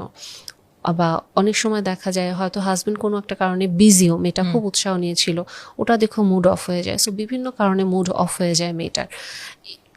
মুড ঠিক করার দায়িত্ব কি শুধু হাজবেন্ডেরই? মেয়েদের মুড ঠিক করার দায়িত্ব না আপু, এটা ঠিক না। বাট ওই জায়গাটাতে আমি যদি একটু বলি যে ফার্স্ট অফ অল, আমি যদি প্রত্যেকটা দিন আমার হাজবেন্ড বাসায় ফেরার পরে মুড অফ করে রাখি বা আমি যদি খুব গম্ভীর হয়ে থাকি, আমি জাস্ট চিন্তা করে দেখি যে আমিও যখন বাসায় ফিরি আমার সাথে যদি এভাবে ওয়েলকাম করা হয়, এটা আমার খারাপ লাগবে। আর এটা যদি হাজবেন্ডকে সে যদি বলতে না পারে, আমি বলবো যে একটু ঠান্ডা মাথায় আপনি জাস্ট তার সাথে কথা বলেন যে তোমার এই কথাগুলো আমাকে প্রবলেম ক্রিয়েট করে, বা তোমার এই আনওয়ান্টেড বা মুভমেন্ট বা টাচগুলো আমার খুব বিরক্ত লেগে যায়, আমি এটা বুঝতে পারি না। সো এখানে যে জিনিসটা খুব জরুরি, আপনার হাজব্যান্ডের লাভ ল্যাঙ্গুয়েজ বোঝার চেষ্টা করা। এখানে আমি একটু আউট অফ দ্য কনটেক্সট হলেও জিনিসটা বলি, যেহেতু মানে বললেন যে মুড অফের কথাটা। সো অনেক সময় মেয়েরা যে জিনিসটা খুব অপছন্দ করে, যে মেয়েরা তো একটু আদর পছন্দ করে, আমি একটু ডিরেক্টলি বলছি কারণ এটা হয়তো আমাদের অডিয়েন্সের জন্য ভালো হবে। নন সেক্সুয়াল টাচটা মেয়েরা পছন্দ করে, একটা সিম্পল হাগ বা একটা কাডল বা একটা মাথায় আদর করা বা এই জিনিসটা। অনেক সময় ছেলেরা হয়তো ইন্টিমেসিটাকে বেশি ফোকাস করে ফেলে এবং ওখানেও মেয়েদের একটা বিরক্ত থাকে এবং খুবই মেজাজ খারাপ একটা ভাব চলে আসে আসলে। তো ওখানেও আপনি একটু অ্যাজ এ পার্টনার, আপনার পার্টনারের লাভ ল্যাঙ্গুয়েজ বোঝার চেষ্টা করেন। আপনি যদি ফিমেল হয়ে থাকেন অবশ্যই আপনাকে বুঝতে হবে আপনার পার্টনারের লাভ ল্যাঙ্গুয়েজটা কী, কারণ যদি আপনি তাকে ডিপ্রাইভ করেন, তার ল্যাঙ্গুয়েজটা বুঝতে না পারেন, এটা আপনার জন্য হিতে বিপরীত হবে। কারণ এখন আসলে অনেক অপশন, আপনার হাজব্যান্ড বা আপনার পার্টনার ডেফিনেটলি ওনার লয়্যালটি মেনটেন করবে, বাট আপনার পার্ট অফ রেসপন্সিবিলিটিটাও আপনাকে একটু দেখতে হবে। আর এটা একজন ছেলেকেও বুঝতে হবে যে তার পার্টনারের লাভ ল্যাঙ্গুয়েজটা কী, সে আসলে কতটুকু তাকে নন ইন্টিমেট টাচটা অফার করছে। এখন যদি সে অফিস থেকে আসার পরে এরকম কোনো বিহেভ করে যার পার্টনার অফ হয়ে যাচ্ছে, আবার মেয়েটা যদি এরকম কোনো বিহেভ করে যেখানে তার পার্টনার টার্ন অফ হয়ে যাচ্ছে, রিলেশনশিপটা অ্যাকচুয়ালি আস্তে আস্তে ধ্বংসের গোড়ায় চলে যায়। সো আমরা যতটুকু সম্ভব চেষ্টা করব যে পার্টনার যখন বাসায় ফিরবে, ছেলে মেয়ে উভয়ই আজকাল চাকরি করতে পারে, দুইজনকে যা ব্যাগেজ থাকুক একটু সাইডে সরিয়ে হাসি মুখে জাস্ট একটা একটা ওয়ার্ম ওয়েলকামিং একটা মুডে আমরা তাকে নিই, এবং আস্তে আস্তে করে আপনার যে বার্ডেনটা বা যে মেজাজ খারাপ যে কারণে, দেন আপনি এটা গ্র্যাজুয়ালি এক্সপ্রেস করেন। আপনাকে ডিসিশন নিতে হবে আপনি কি এখন ডেট নাইটে যাবেন নাকি আপনি ঝগড়া করবেন দাঁড়ায় দাঁড়ায়। সো ডিসিশনটা আপনার হবে। এক্সেলেন্ট, খুব ভালো বলছেন এটা। আর আরেকটা হয় যে মেয়েরা ইউজুয়ালি বলে যে আমার হাজব্যান্ড আমার থেকে কি চায়, আমার হাজব্যান্ড আমার থেকে শুধু ফিজিক্যাল জিনিস চায়। এই জিনিসটা কিন্তু কমন, একটা মেয়ে একটা ছেলের কাছ থেকে এটাই বলে যে তুমি আমার কাছে আসলেই তুমি শুধু ফিজিক্যাল চাও, তুমি মেন্টালি আমাকে কখনোই বুঝতে চাও না। সো তখন ছেলেটা আসলে রেসপন্স কি হওয়া উচিত? এটা আমি মেয়েদেরকে বলবো, এটা ওনারা মারাত্মক একটা ক্ষতি করে ফেলে ওনাদের কনজুগাল লাইফে। কারণ আমি এখানে কোনো বায়াস রিভিউ দিব না, কারণ এখানে যেই জিনিসটা খুব জরুরি, আমি এগেইন বলছি যে একটা ছেলে বা মেয়ের কিছু কোর নিড থাকে। সো ছেলেদের কোর নিড যদি 3টা থাকে তার মধ্যে এটা অন্যতম, এবং অনেক ক্ষেত্রে আমরা মেয়েরা এটাতে ছেলেদেরকে ডিপ্রাইভ করি, এবং এখান থেকে যেটা হয় যে আস্তে আস্তে করে আমরা কাইন্ড অফ জিনিসটা এরকম বলি যে এটা একটা হোয়াইট এলিফ্যান্ট আপনার রুমে।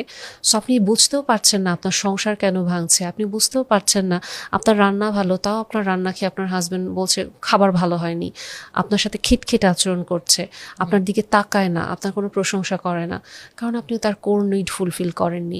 আপনি ওনার কোর নিড ফুলফিল করেন নাই, আপনি ওনাকে এই ব্লেমটা দিচ্ছেন যে শুধু তুমি এটার জন্যই আমাকে বিয়ে করছো, এটার জন্যই আমার কাছে আসছো, এবং এই জিনিসগুলো তার অসম্ভব রকম আত্মসম্মান বোধে তার রেসপেক্টে আঘাত করে, এবং গ্র্যাজুয়ালি সে যেটা করে উইথড্র করতে থাকে, এবং উইথড্র করা শুরু করলে মেয়েটা আবার তখন ছেলেটার পেছনে ঘোরা শুরু করে। তখন ছেলেটা যে সেটাই বলে যে একটা সময় আমি ঘুরেছি, এখন তোমাকে আমি এটা দেবো না, বা তোমার সাথে আমি কানেকশনটা করতে পারি না, এবং বহু সংসার বহু নিউলি ম্যারিড কাপলের সংসার এটা নিয়ে ঝামেলা হয়ে যায়, এবং এটা হয়তো বুঝতেও পারে না। এবং অনেক সময় দেখা যায় যে এখান থেকে একটা ছেলে আস্তে আস্তে করে হয়তো পর্নোগ্রাফি বা মাস্টারবেশনের দিকে চলে যাচ্ছে, এবং এটা ওয়াইফের জন্য তখন অসম্ভব অপমানজনক যে আমি বাসায় আছি, আমি পাশের রুমে আছি, আমি সেম রুমে আছি, বাট তুমি অন্য একটা উপায় নিচ্ছ, এটা কতটা কষ্টকর। ছেলেটাও হেল্পলেস থাকে। এবং এখানে যেটা আমি বলবো, আমি এরকম অনেক হিস্ট্রি শুনেছি যেখানে হয়তো যিনি পুরুষ মানুষ উনি হয়তো বলছেন যে আপা আমি রাতের পর রাত অন্য রুমে গিয়ে কেঁদেছি, কারণ আমি কোনো রং মিন্স নিতে চাই না, আমি আমার ওয়াইফের কাছ থেকে হালাল উপায়ে জিনিসটা চাই, বাট আমি এটা ফুলফিল কখনোই হইনি। এবং এটা এই জিনিসটা তখন আমি যেটা একটু ভাইয়াদেরকেও বলি যে হ্যাঁ ডেফিনেটলি এটা তো আপুদের একটা ভুল, এটা আপুরা বুঝতে চান না বা জানেন না, এবং ভাইয়াদেরও জিনিসটা উচিত যে ওনারাও আপুদেরকে একটু, যেটা আমি বললাম, নন ইন্টিমেট টাচ দেওয়া বা আপুর লাভ ল্যাঙ্গুয়েজটা বোঝার চেষ্টা করা একজন ওয়াইফের। কারণ একটা মেয়ে না ওই রাত্রেবেলা গিয়ে কখনো স্টিমুলেট হয় এটা না, একটা মেয়ে স্টিমুলেট হয় সারাদিন ধরে, যে ছেলেটা তার সাথে কীরকম বিহেভ করলো, কীরকম আদর করলো, বা কতটুকু তাকে হেল্প করছে, তাকে কতটুকু আসলে অ্যাপ্রিসিয়েশন দিচ্ছে, বা তাকে কতটুকু আসলে একটা কাইন্ড অফ ফ্যান্টাসিতে নিচ্ছে। এই জিনিসটা মেয়েরা তখন থেকে অ্যাকচুয়ালি ট্রিগার বা স্টিমুলেট হতে থাকে, এবং ওটা তখন রাতে গিয়ে খুব সুন্দর একটা, বা যখনই তারা সময় পায় একটা সুন্দর সময় হয় এটা। মেয়েদের সব কিছু কিন্তু ওদের মাইন্ডে, মেয়েরা এক্সাইটেড হয় বা মেয়েদের সেক্সুয়াল ডিজায়ার্সগুলো সব কিছুই মাইন্ড থেকে আসে, as far as I know. আপনি বলতে পারবেন এটার ব্যাপারে কিছু? ডেফিনেটলি আপু, এটা যেটা হয় স্টিমুলেশনটা যেটা আমরা বলি ওটা ডেফিনেটলি মাইন্ডেই আপু স্টার্ট হয়, এবং যেই জিনিসটা আমরা মেয়েরা কিছু ক্ষেত্রে মিস ইনফরমেশন যেটা হয় যে আমাদের মেয়েদের একটা কমন কমপ্লেইন থাকে, এগেইন যেহেতু আপু আসলে এটা একটু আমাদের মেয়েদের মুড সুইং বা আদার্স ফিজিক্যাল ইস্যু নিয়ে হচ্ছে, সো আমি এখানে একটু ডিরেক্টলি বলছি যে এখানে অবশ্যই আমাদের যেটা আমরা বলি যে একটা মেয়ে আসলে কানেক্ট করবে কিনা বা ওভারঅল সে ইন্টিমেসিতে যে আনন্দটা ওটা উপভোগ করতে পারবে কিনা, এটা ডেফিনেটলি তার ওই সুন্দর একটা পরিবেশ বা আদরটার ভিতর দিয়ে আসে। বাট আলটিমেট যে আনন্দটা বা অর্গাজমের পার্টটা আমরা যদি বলি, এটা কিন্তু ব্রেইনে হয়। হ্যাঁ, সো এটা আমরা মেয়েরা অনেক সময় বলি কি যেটা আমার হাজব্যান্ডের পুরোপুরি হচ্ছে রোল বা সে এটা হেল্প করবে, না, এটা একটা মেয়েকেও সমানভাবে এটা নিয়ে কাজ করতে হবে, চিন্তা করতে হবে, ইনিশিয়েশন প্লাস তার ব্রেইন এটা যেহেতু করে, সো মেয়েটাকে এটা নিয়ে প্রপারলি জানতে হবে। এগেইন নিজেকে জানা, মেয়েটা তার নিজের বডি সম্পর্কে জানে কিনা বা ওভারঅল সিস্টেমটা সম্পর্কে জানে কিনা, তখন সে অ্যাকচুয়ালি কানেক্ট করবে এবং প্রপার প্লেজারটা সে পাবে আপু। অ্যান্ড অলসো কোয়ালিটি টাইম যদি Exactly. কাটানো হয় তাহলে। দ্য সিমরা খান পডকাস্টের এই এপিসোডটা আপনারা দেখছেন পার্পল স্যানিটারি ন্যাপকিনের সৌজন্যে। পার্পল স্যানিটারি ন্যাপকিনের লিক লক টেকনোলজি এবং সুপিরিয়র কমফোর্টেবল ডিজাইন পিরিয়ডের দিনগুলোতে তোমাকে রাখবে স্বাচ্ছন্দ্যে, ঠিক যেমনটা তুমি চাও। Now back to the show. So আপু, আমরা অনেক কিছুই কভার করছি, এখন মেয়েদের ব্যাপারে যদি কিছু বলি, যে ছেলেদের সবসময় আমরা রেড ফ্ল্যাগস খুঁজি, যে ছেলেদের এটা রেড ফ্ল্যাগ, ওইটা রেড ফ্ল্যাগ, মেয়েদেরও কিন্তু রেড ফ্ল্যাগস আছে। মেয়েদের কিছু রেড ফ্ল্যাগ বলবেন যেটা থেকে আসলে একটা ছেলে হয়তো বুঝতে পারে না প্রথমে। আচ্ছা আপু, এই জায়গাটায় ফার্স্টেই আমি যেটা বলবো, আপনি যতই রেড ফ্ল্যাগ দেন না কেন, ছেলেরা না ভালোবাসতে অস্বাভাবিক ভালোবাসে। যদি সে একবার কাউকে ভালোবাসা শুরু করে, মেয়েটা যদি কপালে লিখেও রাখে যে I am full of red flag, ছেলেটা তাকে ভালোবেসে বসে থাকবে এবং সবাই যদি এসে তাকে প্রমাণ সহ দেখায়, তাও সে তাকে বিয়ে করবে। এবং ইন্টারেস্টিংলি এই কাজটা একটা 20 বছরের ছেলেও করতে পারে, 30 বছরেও করতে পারে, 50-60 বছরেও করতে পারে, ছেলেদের প্যাটার্ন সেম থাকে। সো রেড ফ্ল্যাগ জিনিসটা আমি সবার আগে যে জিনিসটা বলি, যে যদি আপনি একটা জিনিস খেয়াল করে দেখেন যে আপনার পার্টনার অলওয়েজ এটা বিলিভ করে যে তার প্রতিটা প্রবলেমের সমাধান আপনি করবেন, মানে সে নিজে কোনো রেসপন্সিবিলিটি নিবে না, এবং তার অ্যাঙ্গার, তার রাগ কেমন, আমি অলওয়েজ এটা দেখতে বলি, কারণ রাগ দিয়ে শুধু রাগ বোঝায় না, Right. রাগ দিয়ে তার ইম্পালসিভিটি, তার ডিসিশন মেকিং এবিলিটি এবং তার লাইফস্টাইল অনেক কিছু বোঝা যায়। কারণ কি, এক ইম্পালসিভ তার মানে তার যখন মনে চাচ্ছে সে খুব আবেগপ্রবণ হয়ে যাবে, যখন মনে চাচ্ছে সে হুট করে একটা কাজ করে ফেলবে। এবং এই যে ইম্পালসিভিটিটা আপনি যদি দেখেন, অ্যাঙ্গারটা আপনি দেখেন, বা এই যে তার প্রবলেম সলভিং মেথডে সে আপনার উপরে সোললি ডিপেন্ড করার চেষ্টা করছে, তার মানে তার কোনো অ্যাকাউন্টেবিলিটি নেই। একটা সম্পর্কে তার যে কোনো ভুল থাকতে পারে, দোষ থাকতে পারে, এটা সে বিশ্বাস করে না। আরেকটা জিনিস আমি যেটা বলি যে একটু দেখতে, যে এটা আমি কোনো রং সেন্সে বলছি না, এটা আমি খুবই লজিক্যাল সেন্সে বলছি, যে আপনি একটু খেয়াল করে দেখেন বা কথার মাধ্যমে সে কি এটা খুব বিশ্বাস করে নাকি যে নারী অধিকার আদায় সে খুব সোচ্চার কিনা। কারণ অনেক ক্ষেত্রে আপু এটা শুনতে খুব অদ্ভুত শোনা যায়, আমাদের সোশ্যাল মিডিয়া বা আমাদের সমাজের একটা প্রেক্ষাপটের বদৌলতে আমাদের টিনেজ মেয়েরা থেকে শুরু করে আমরা এভাবেই জিনিসটা ট্রেন্ড আপ যে আমাদের নারী অধিকার আদায় করতে হবে। বাট নারী অধিকার আদায় করতে গেলে আমারও যে কিছু দায়িত্ব রেসপন্সিবিলিটি আছে ওটা আমরা ভুলে যাই। সো কাইন্ড অফ জিনিসটা এরকম হয়ে দাঁড়ায় যে সবাই আমাকে প্যাম্পার করবে, আমাকে চেস করবে, হ্যাঁ আমার সব কিছু করবে, বাট আমার আসলে কি দেওয়া দরকার বা আমি অ্যাকচুয়ালি ওটার জন্য যোগ্য কিনা, এই প্রশ্নগুলো করলে তারা খুব ব্ল্যাঙ্ক হয়ে যায় এবং কিছু ক্ষেত্রে তারা খুব আর্গুমেন্ট করে। সো আমি বলবো যে এই ওভারঅল 3টা জিনিস আবার যদি আমি একটু সামারি করি, এক, ওনার কি আসলে অ্যাকাউন্টেবিলিটি আছে কিনা, নাকি সব সময় শুধু আপনার উপর ডিপেন্ড করতে চান। 2, ওনার অ্যাঙ্গার, যেটাতে আপনি অনেক কিছু বুঝে যাবেন একসাথে। এবং 3, উনি কি আসলে পুরোপুরি কনটেক্সটটা বোঝে নাকি শুধু উনি পেতে চায় সব কিছু। সো এই কয়েকটা জিনিস আপনি যদি খেয়াল করে দেখেন আপনি তাহলে বুঝতে পারবেন। আর লাস্ট, হ্যাঁ এক্স্যাক্টলি, আর লাস্ট যে জিনিসটা, ওনার ফ্রেন্ড সার্কেল খেয়াল করেন, এটা খুবই গুরুত্বপূর্ণ। কারণ মেয়েরা অসম্ভব রকম গল্প করতে পছন্দ করে এবং তার ক্লোজ সার্কেল তাকে ইনফ্লুয়েন্স করবে মাস্ট। সো ফ্রেন্ড সার্কেলে যদি সোশ্যাল মিডিয়ার প্রভাব বেশি থাকে বা ফ্যান্সি আইটেমের প্রভাব বেশি থাকে বা ফ্রেন্ড সার্কেলের লাইফস্টাইল বা মানে পার্টনারশিপের প্রভাব কেমন, ওটাও খেয়াল করেন, আপনি খুব সুন্দর ধরে ফেলবেন সবকিছু। এক্স্যাক্টলি। আচ্ছা, অনেক সময় ইনস্টাগ্রাম, টিকটক এসব দেখে মেয়েরা দেখে যে পারফেক্ট লাইফ সবার, আমারটাই মনে হয় এরকম, আমার মাথায় মনে হয় সব খারাপ জিনিস আসছে। সো এই যে কম্প্যারিজন, যে ইনস্টাগ্রাম বা টিকটক দেখে মেয়েরা যে নিজের লাইফের সাথে আরেকজনকে কম্পেয়ার করে, এটা কি ঠিক? না আপু, এটা অসম্ভব রকম ভুল। এবং এটা তো বর্তমানে আমি বলবো আপনি আমি সবাই আমরা কনজিউমার, হ্যাঁ, এবং আমাদেরকে নিয়ে বিজনেস করা হচ্ছে। এই যে একটা পিকচার পারফেক্ট লাইফটা দেখানোর জন্য ওনারা মানে কি পরিমাণ একটা মানে সেট ক্রিয়েট করে তারপরে জিনিসটা করে। ইনফ্যাক্ট আমি তো এই জায়গাগুলোতে অসম্ভব রকমভাবে মেয়েদেরকে ডিসকারেজ করি যে প্লিজ আপনারা সোশ্যাল মিডিয়ার লাইফটাকে বাস্তবভাবে নিবেন না। কারণ আমার পেশাগত কারণে আমি আসলে জানি বর্তমানে মানুষ কি পরিমাণ মুখোশ পরে থাকে, এবং এটা আমার অসম্ভব খারাপ লাগে যখন আসলে আমি দেখছি যে আমি জানি যে এই মানুষটা মুখোশ পরা, কিন্তু সে হয়তো মানে সবাইকে এরকম একটা ভাইব দিচ্ছে, রং মেসেজে দিচ্ছে যে পিকচার পারফেক্ট লাইফ দরকার, বাট তার নিজের লাইফটা এরকম না।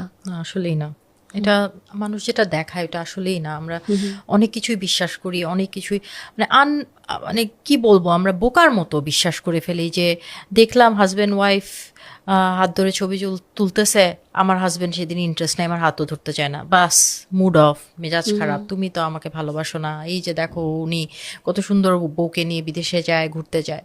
কিন্তু এইসব দেখে নিজের লাইফ পুরাপুরি ধ্বংস করে দেয়। এবং কয়েকদিন পরে আনফর্চুনেটলি দেখা যায় যে ওই কাপলটার ডিভোর্স হয়ে গেছে। এক্স্যাক্টলি আপু, মানে এই জিনিসটা খুব প্যাথেটিক।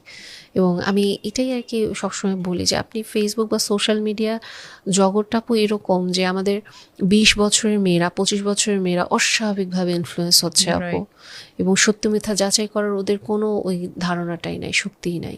রাইট।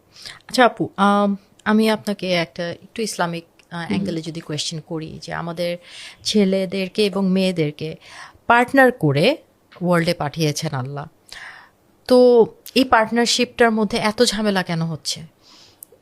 আপু আমি আপনার প্রশ্নটা সিম্পলি কিছু না, আমি আপনাকে সূরা আন-নিসার 32 নম্বর আয়াতটা যদি অ্যানালাইসিস করি, 32 বা 34 ঠিক আমার খেয়াল আসছে না, সো এই আয়াতটা অ্যানালাইসিস যদি করি, আয়াতটার 4টা পার্ট আপু, কিন্তু খুবই ইন্টারেস্টিংলি আমরা ছেলেরা কি করি, ছেলেদের প্রয়োজনের পার্টটুকু নিই, মেয়েরা মেয়েদের প্রয়োজনের পার্টটুকু নিই, এরকম করে করে 4টা পার্টে আমরা এটাকে মানে সবাই বলতে থাকি। সো ফার্স্ট পার্টে যে জিনিসটা বলা হচ্ছে যে ছেলেদেরকে মেয়েদের উপরে মর্যাদা দেওয়া হয়েছে, সো ছেলেরা এটাই খুব খুশি। দেখবেন কি ঢালাওভাবে প্রচার করা হয়, মেয়েরা কিন্তু তোমরা আমাদের নিচে থাকবে, আমরা কিন্তু সুপিরিয়র। এবং মেয়েরা এখানে নিতে পারে না বর্তমানে যে ছেলে কেন সুপিরিয়র হবে, আমরা তো ইকুয়ালিটিতে বিলিভ করি। কিন্তু এখানে আমি যে জিনিসটা মেয়েদেরকে বলি, এখানে আপনার আমার মতামত আসবে না, কারণ আল্লাহ যেটা বলছে ওটা ফুল স্টপ। ছেলেরা আমাদের তাহলে সুপিরিয়ারি, ওরা আমাদের কওয়াম। এরপরে আল্লাহ বলতেছে কেন কওয়াম, তোমাকে মেয়েদেরকে প্রোভাইড করতে হবে, স্পেন্ড করতে হবে, ডিরেক্ট বলতেছে প্রোভাইড করতে হবে, স্পেন্ড করতে হবে, আমি যদি তাফসীরের দিকে যাই প্রোটেক্ট করতে হবে। আপু কয়টা হাজব্যান্ড তার ওয়াইফকে হাত খরচ দেয়? আমি সিম্পলি একটা ছোট্ট 5 মিনিটের ভিডিও দিয়েছিলাম হাত খরচের জন্য, যারা গুডউইল পারসন ঠিক আছে তারা এটা অ্যাপ্রিসিয়েট করেছেন। কারো কারো ওয়াইফ একটু অকৃতজ্ঞ, খুবই এক্সট্রাভ্যাগেন্ট লাইফ লিড করে, ওনারা জিনিসটা আফসোস করেছেন। বাট বেশিরভাগ পুরুষ সমাজ আমাকে ধুয়ে দিল যে মেয়েদের আবার হাত খরচ কি আছে। আপু আমি এরকম অনেক পরিবার দেখেছি যেখানে একটা মেয়ে, একটা ঘরের বউ খেতে পারে না, কারণ মানে সে যে খাবে তার শাশুড়ি এটা নিতে পারে না, কাঁদতে কাঁদতে বলে যে আপু আমি এটা খেতে পারি না, আমার হাজব্যান্ডও কিছু বলতে পারে না, আমার জন্য লুকায় খাবার নিয়ে আসে। আমি আপু অনেকে প্রবাসী হাজবেন্ডরা থাকে, প্রবাসে থাকে, এরকম থাকে দেশে, এবং ইভেন চাকরিজীবী মেয়েরাও যে আপু সবার জন্য জানেন জামা কাপড় কিনলো, ঈদে আমার জন্য একটা কাপড়ও নিল না, আমি না হয় চাকরি করি, আমাকে একটা ছোট মানে 500 টাকা দামেরই একটা থ্রি পিস কিনে দিয়ে বলতো যে আমি তোমার জন্য নিয়ে আসছি, এটা আমি তো কিছু বলতাম না। মানে এই যে আপু স্পেন্ড করার যে এটা আপু কোথাও নাই। মানে আপনাকে স্পেন্ড করতে হবে, আপনি আপনার স্ত্রীকে আপনার আশেপাশের মানুষরা যখন কথা শোনে প্রোটেক্ট করেন, আপনাকে তো প্রোটেকশন করতে বলা হচ্ছে, কেন আপনি কওয়াম, কেন আপনি ওনার উপরে, আপনার এই প্রোটেকশনটা কোথায়, প্রফেশনটা কোথায়, আপনার স্ত্রীকে কেন নিজের যুদ্ধটা একা করতে হচ্ছে। ইনফ্যাক্ট মানে একটা মানে স্ত্রী যখন মা হচ্ছে তার কি কি যত্নের প্রয়োজন আল্লাহ তো ওটাও আপনাকে বলে দিচ্ছে, যে তার খাবার রেডি করো বা হচ্ছে তার কাপড়টা পর্যন্ত আল্লাহ বলতেছে তার রিজিক দিতে হবে, তোমাকে কাপড়ও দিতে হবে। তার মানে দেখেন আল্লাহ কত সূক্ষ্মভাবে যায় যে একটা মেয়ের ওই সময় কাপড়ের প্রয়োজন, কারণ তার বাচ্চা কাপড় প্রস্রাব করে দিচ্ছে, শরীরের সাইজ চেঞ্জ হয়ে যাচ্ছে। সো এই যে প্রোটেকশন আর প্রভিশন এটা কোথায়, কজন ছেলে করে? সো এই পার্টে মেয়েরা আবার তখন খুব আপার হ্যান্ডে, তুমি তো এটা করো না। এর পরের পার্টে আবার হচ্ছে ছেলেরা আপার হ্যান্ডে আসে, এই যে দেখো আল্লাহ তোমাকে বলছে রাইটিয়াস ওয়াইফ হইতে হবে, তার মানে একটা মেয়েকে ওই দায়িত্বটা পালন করতে হবে যাতে তার হাজবেন্ডের সাথে সে এখানে কমপ্লিট একটা পার্টনারশিপে থাকে। জাউজ মানে হচ্ছে একটা জুতার অপোজিট আর একটা পার্ট, মানে কমপ্লিমেন্টারি। হ্যাঁ, রাইটিয়াস হইতে হবে যাতে তোমার হাজবেন্ডকে তুমি হেল্প করতে পারো, তার যে নিডগুলো আছে ওটা পূরণ করতে পারো, তুমি তার জন্য একটা সেফ প্লেস হতে পারো, সে তোমার কাছে এসে সে আশ্রয়টা চাবে, ফিজিক্যাল ইন্টিমেসির পার্টটাও এখানে চলে আসে, ওটা প্রোভাইড করার পার্টটা। এবং তারপরে আবার আসতেছে তোমাকে তোমার হাজবেন্ডের বাধ্য বা অনুগত হতে হবে। এখানে ছেলেরা আবার আরেকটা আপার হ্যান্ড নেয়, দেখছো তোমাকে আমার বাধ্য হতে হবে, তুমি কি আমার বাধ্য নাকি, তুমি তো আমাকে রেসপেক্টই করো না। মেয়েরাও তখন ওখানে কোণঠাসা হয় যে আসলে আপু দেখেন আমাদের কয়জন মেয়েটা চিন্তা করে যে আসলে আমি আমার হাজবেন্ডের বাধ্য বা অনুগত কিনা। অনেক গুডউইল হাজবেন্ড থাকেন যাদের অনুগত বা বাধ্য হওয়া যায়, বাট আমরা মেয়েরা আসলে লিটারেলি যেটা বিশ্বাস করি আমার হাজবেন্ড ভাদাইম্মা, এর অনুগত বাধ্যগত হওয়ার কিছু নাই, এ কিছু বুঝে না। অথচ ওই হাজবেন্ডই বাইরে কিন্তু বড় বড় কোম্পানির সিইও বা এক্সিকিউটিভ ডিরেক্টর সব কিছু। সো আমরা মেয়েরা আবার এই জায়গাটা পারি না, কিন্তু এখানেও পরে আবার বলছে আমাদের মেয়েদেরকে আল্লাহ যে তোমাকে মানে হেফাজতকারী হতে হবে, মানে তোমার হাজবেন্ডের সিক্রেসি তোমাকে মেনটেন করতে হবে, তাকে সেফ রাখতে হবে। এই যে আল্লাহ মেয়েদের জাস্ট 3টা ক্যারেক্টার বলে দিল। সো এই জায়গাটায় ছেলেরা আপার হ্যান্ডে থাকে। আমি জাস্ট এই পার্টটা 3টা পার্টই বলবো যে দেখেন আপু সিম্পলি কিচ্ছু না, আল্লাহ যে বলছে আমাদেরকে যে তুমি তোমার ওয়াইফকে প্রোটেক্ট করো, প্রোভাইড করো, আর একটা মেয়েকে বললো যে তুমি তোমার হাজব্যান্ডের জন্য রাইটিয়াস হও, তোমার হাজব্যান্ডের জন্য বাধ্য অনুগত থাকো এবং তাকে হেফাজত করো। জাস্ট আপু সিম্পলি এই দায়িত্বগুলো যদি আমরা পালন করতাম আমাদের ভেতরে এত প্রবলেম হতো না। বাট সরি টু সে, না আপু আমরা মেয়েরা এটা প্রস্তুত করতে, না ছেলেরা এটা প্রস্তুত। আমরা শুধু নিজের ওই যে আমি যেটা বললাম যে আমার কি পাওয়ার, আমার অধিকার নিয়ে আমরা সোচ্চার, বাট আমার কাজ নিয়ে আমি সোচ্চার না। দ্যাটস ওয়াই আপু এতটা অশান্তি। এবং এ কারণে আমাদের আরও যেটা হয় আপু, বর্তমানে আমরা না ভালোবাসি না আপু, আমি খুব ব্রুটাল ট্রুথ, আমরা ভালোবাসি না, আমরা ভোগ করতে চাই। আমি আমার হাজব্যান্ডকে ভোগ করতে চাই, আমার হাজব্যান্ড আমাকে ভোগ করতে চায়, অধিকার ভোগ করতে চায়। ভালোবাসা তো আপু ওটা যেখানে ওনাকে দেখলে আমার একটা শান্তি লাগবে। মানে আমি জাস্ট জিনিসটা এরকম আপু যে ঝগড়া হয়ে গেছে, যাও হয়ে গেছে, তারপরেও হয়তো চিন্তা করতেছি কিছু একটা করছে, আমার নার্ভ কাম ডাউন হচ্ছে, আমার খুব শান্তি লাগছে যে না আমার একটা মানুষ আছে, দিন শেষে কথা বলি না কিছু না, পাশে নিয়ে বসে আছে, আমার খুব শান্তি লাগে, একটা মায়া থাকে, একটা চক্ষু শীতলতা। এবং কোরআন শরীফে আপু আল্লাহ সুবহানাহু ওয়া তাআলা এটাই বলেছেন যে তোমরা হাজব্যান্ড ওয়াইফ পরস্পরের জন্য চক্ষু শীতলতা হতে হবে, শান্তি হতে হবে। সো এই দায়িত্বগুলো নাই আপু, এর জন্যই এত সমস্যা। সেটাই। আচ্ছা, এখন অনেকে বলে যে মেয়েরা বেশি বুঝে গেছে, মেয়েরা বেশি চিনে গেছে, এই জন্য মেয়েদের তরফ থেকে অনেক ডিভোর্স ইনিশিয়েট হয়। সো এটাকে আপনি বিশ্বাসী এই কথাটাতে? না আপু, এটা আমি বিশ্বাসী না। এটা যেটা বলে যে হ্যাঁ মেয়েদের এডুকেশনাল হার অনেক বেড়ে গেছে, ওদের চাকরি করে এখন, ওরা আর্থিকভাবে সচ্ছল, এই কারণে আমি বলবো এখানে অন্য একটা খেলা চলে যেটা আসলে আমরা কেউই জানি না। এবং এই খেলাটা যেটা হয় আপু, আমি পেরিমেনোপোজাল সিমটমগুলো বলছিলাম যে একটা পার্টের মুড সুইং হয়। একটা মেয়ের মিনস্ট্রুয়েশন বন্ধ হয়ে যাওয়ারও 7 থেকে 10 বছর আগে এই পেরিমেনোপোজাল টাইমটা স্টার্ট হয়। সো আমরা যদি গড় বয়স ধরি আপু 40 থেকে 50 মেনোপোজের, তার মানে পেরিমেনোপোজ আপু স্টার্ট হয়ে যায় 30 বা 35 থেকে, যদি আমরা 45ও ধরি। তার মানে আপনি একটা জিনিস চিন্তা করে দেখেন, একটা মেয়ের বয়স যখন 35 তখন থেকে সে পেরিমেনোপোজে যাচ্ছে, এবং ওই সময় তার ব্রেইনে যেটা হচ্ছে হরমোনাল কিউস ক্রিয়েট হচ্ছে।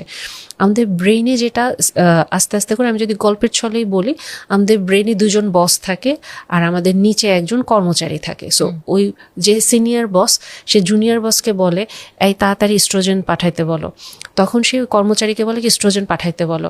ওইদিকে আরেকজন বলতেছে না আমার তো এখন ডিম কমে গেছে, আমি এখন দিতে পারবো না, কারণ আমার এখন ডিমের সংখ্যা কমে গেছে, কারণ মেনোপোজ আসতেছে। তো আবার যে সিনিয়র বস সে বলছে কি ব্যাপার, আমি না তোমাকে সিগন্যাল পাঠাইছি, আমার এখন এটা লাগবে। তো জুনিয়র বস বলে আমি তো বলছি, কথা শুনতেছে না, বলছে আরো জোরে বলো, আরো জোরে চাপ দাও, আরো জোরে ধমক দাও। সো এই যে এরকম একটা কাজ চলতেছে, আমার ব্রেন তো সবসময় এস্ট্রোজেন পাচ্ছে, প্রজেস্টেরন পাচ্ছে প্রতিটা সাইকেলে। যখন সে এই মানে সাইকেলটা আসতেছে না, তখনই আমার ব্রেন হ্যাভক ক্রিয়েট করবে, কেওস্টিক হবে। এবং আমাদের সেরোটোনিন বা ব্রেনের যে ডোপামিন, এই জিনিসগুলো বা নিউরো রিসেপ্টরগুলো, ব্রেনের রিসেপ্টরগুলোর সাথে কিন্তু আমাদের এই যে এস্ট্রোজেন, প্রজেস্টেরন, টেস্টোস্টেরনের খুবই ঘনিষ্ঠ সম্পর্ক।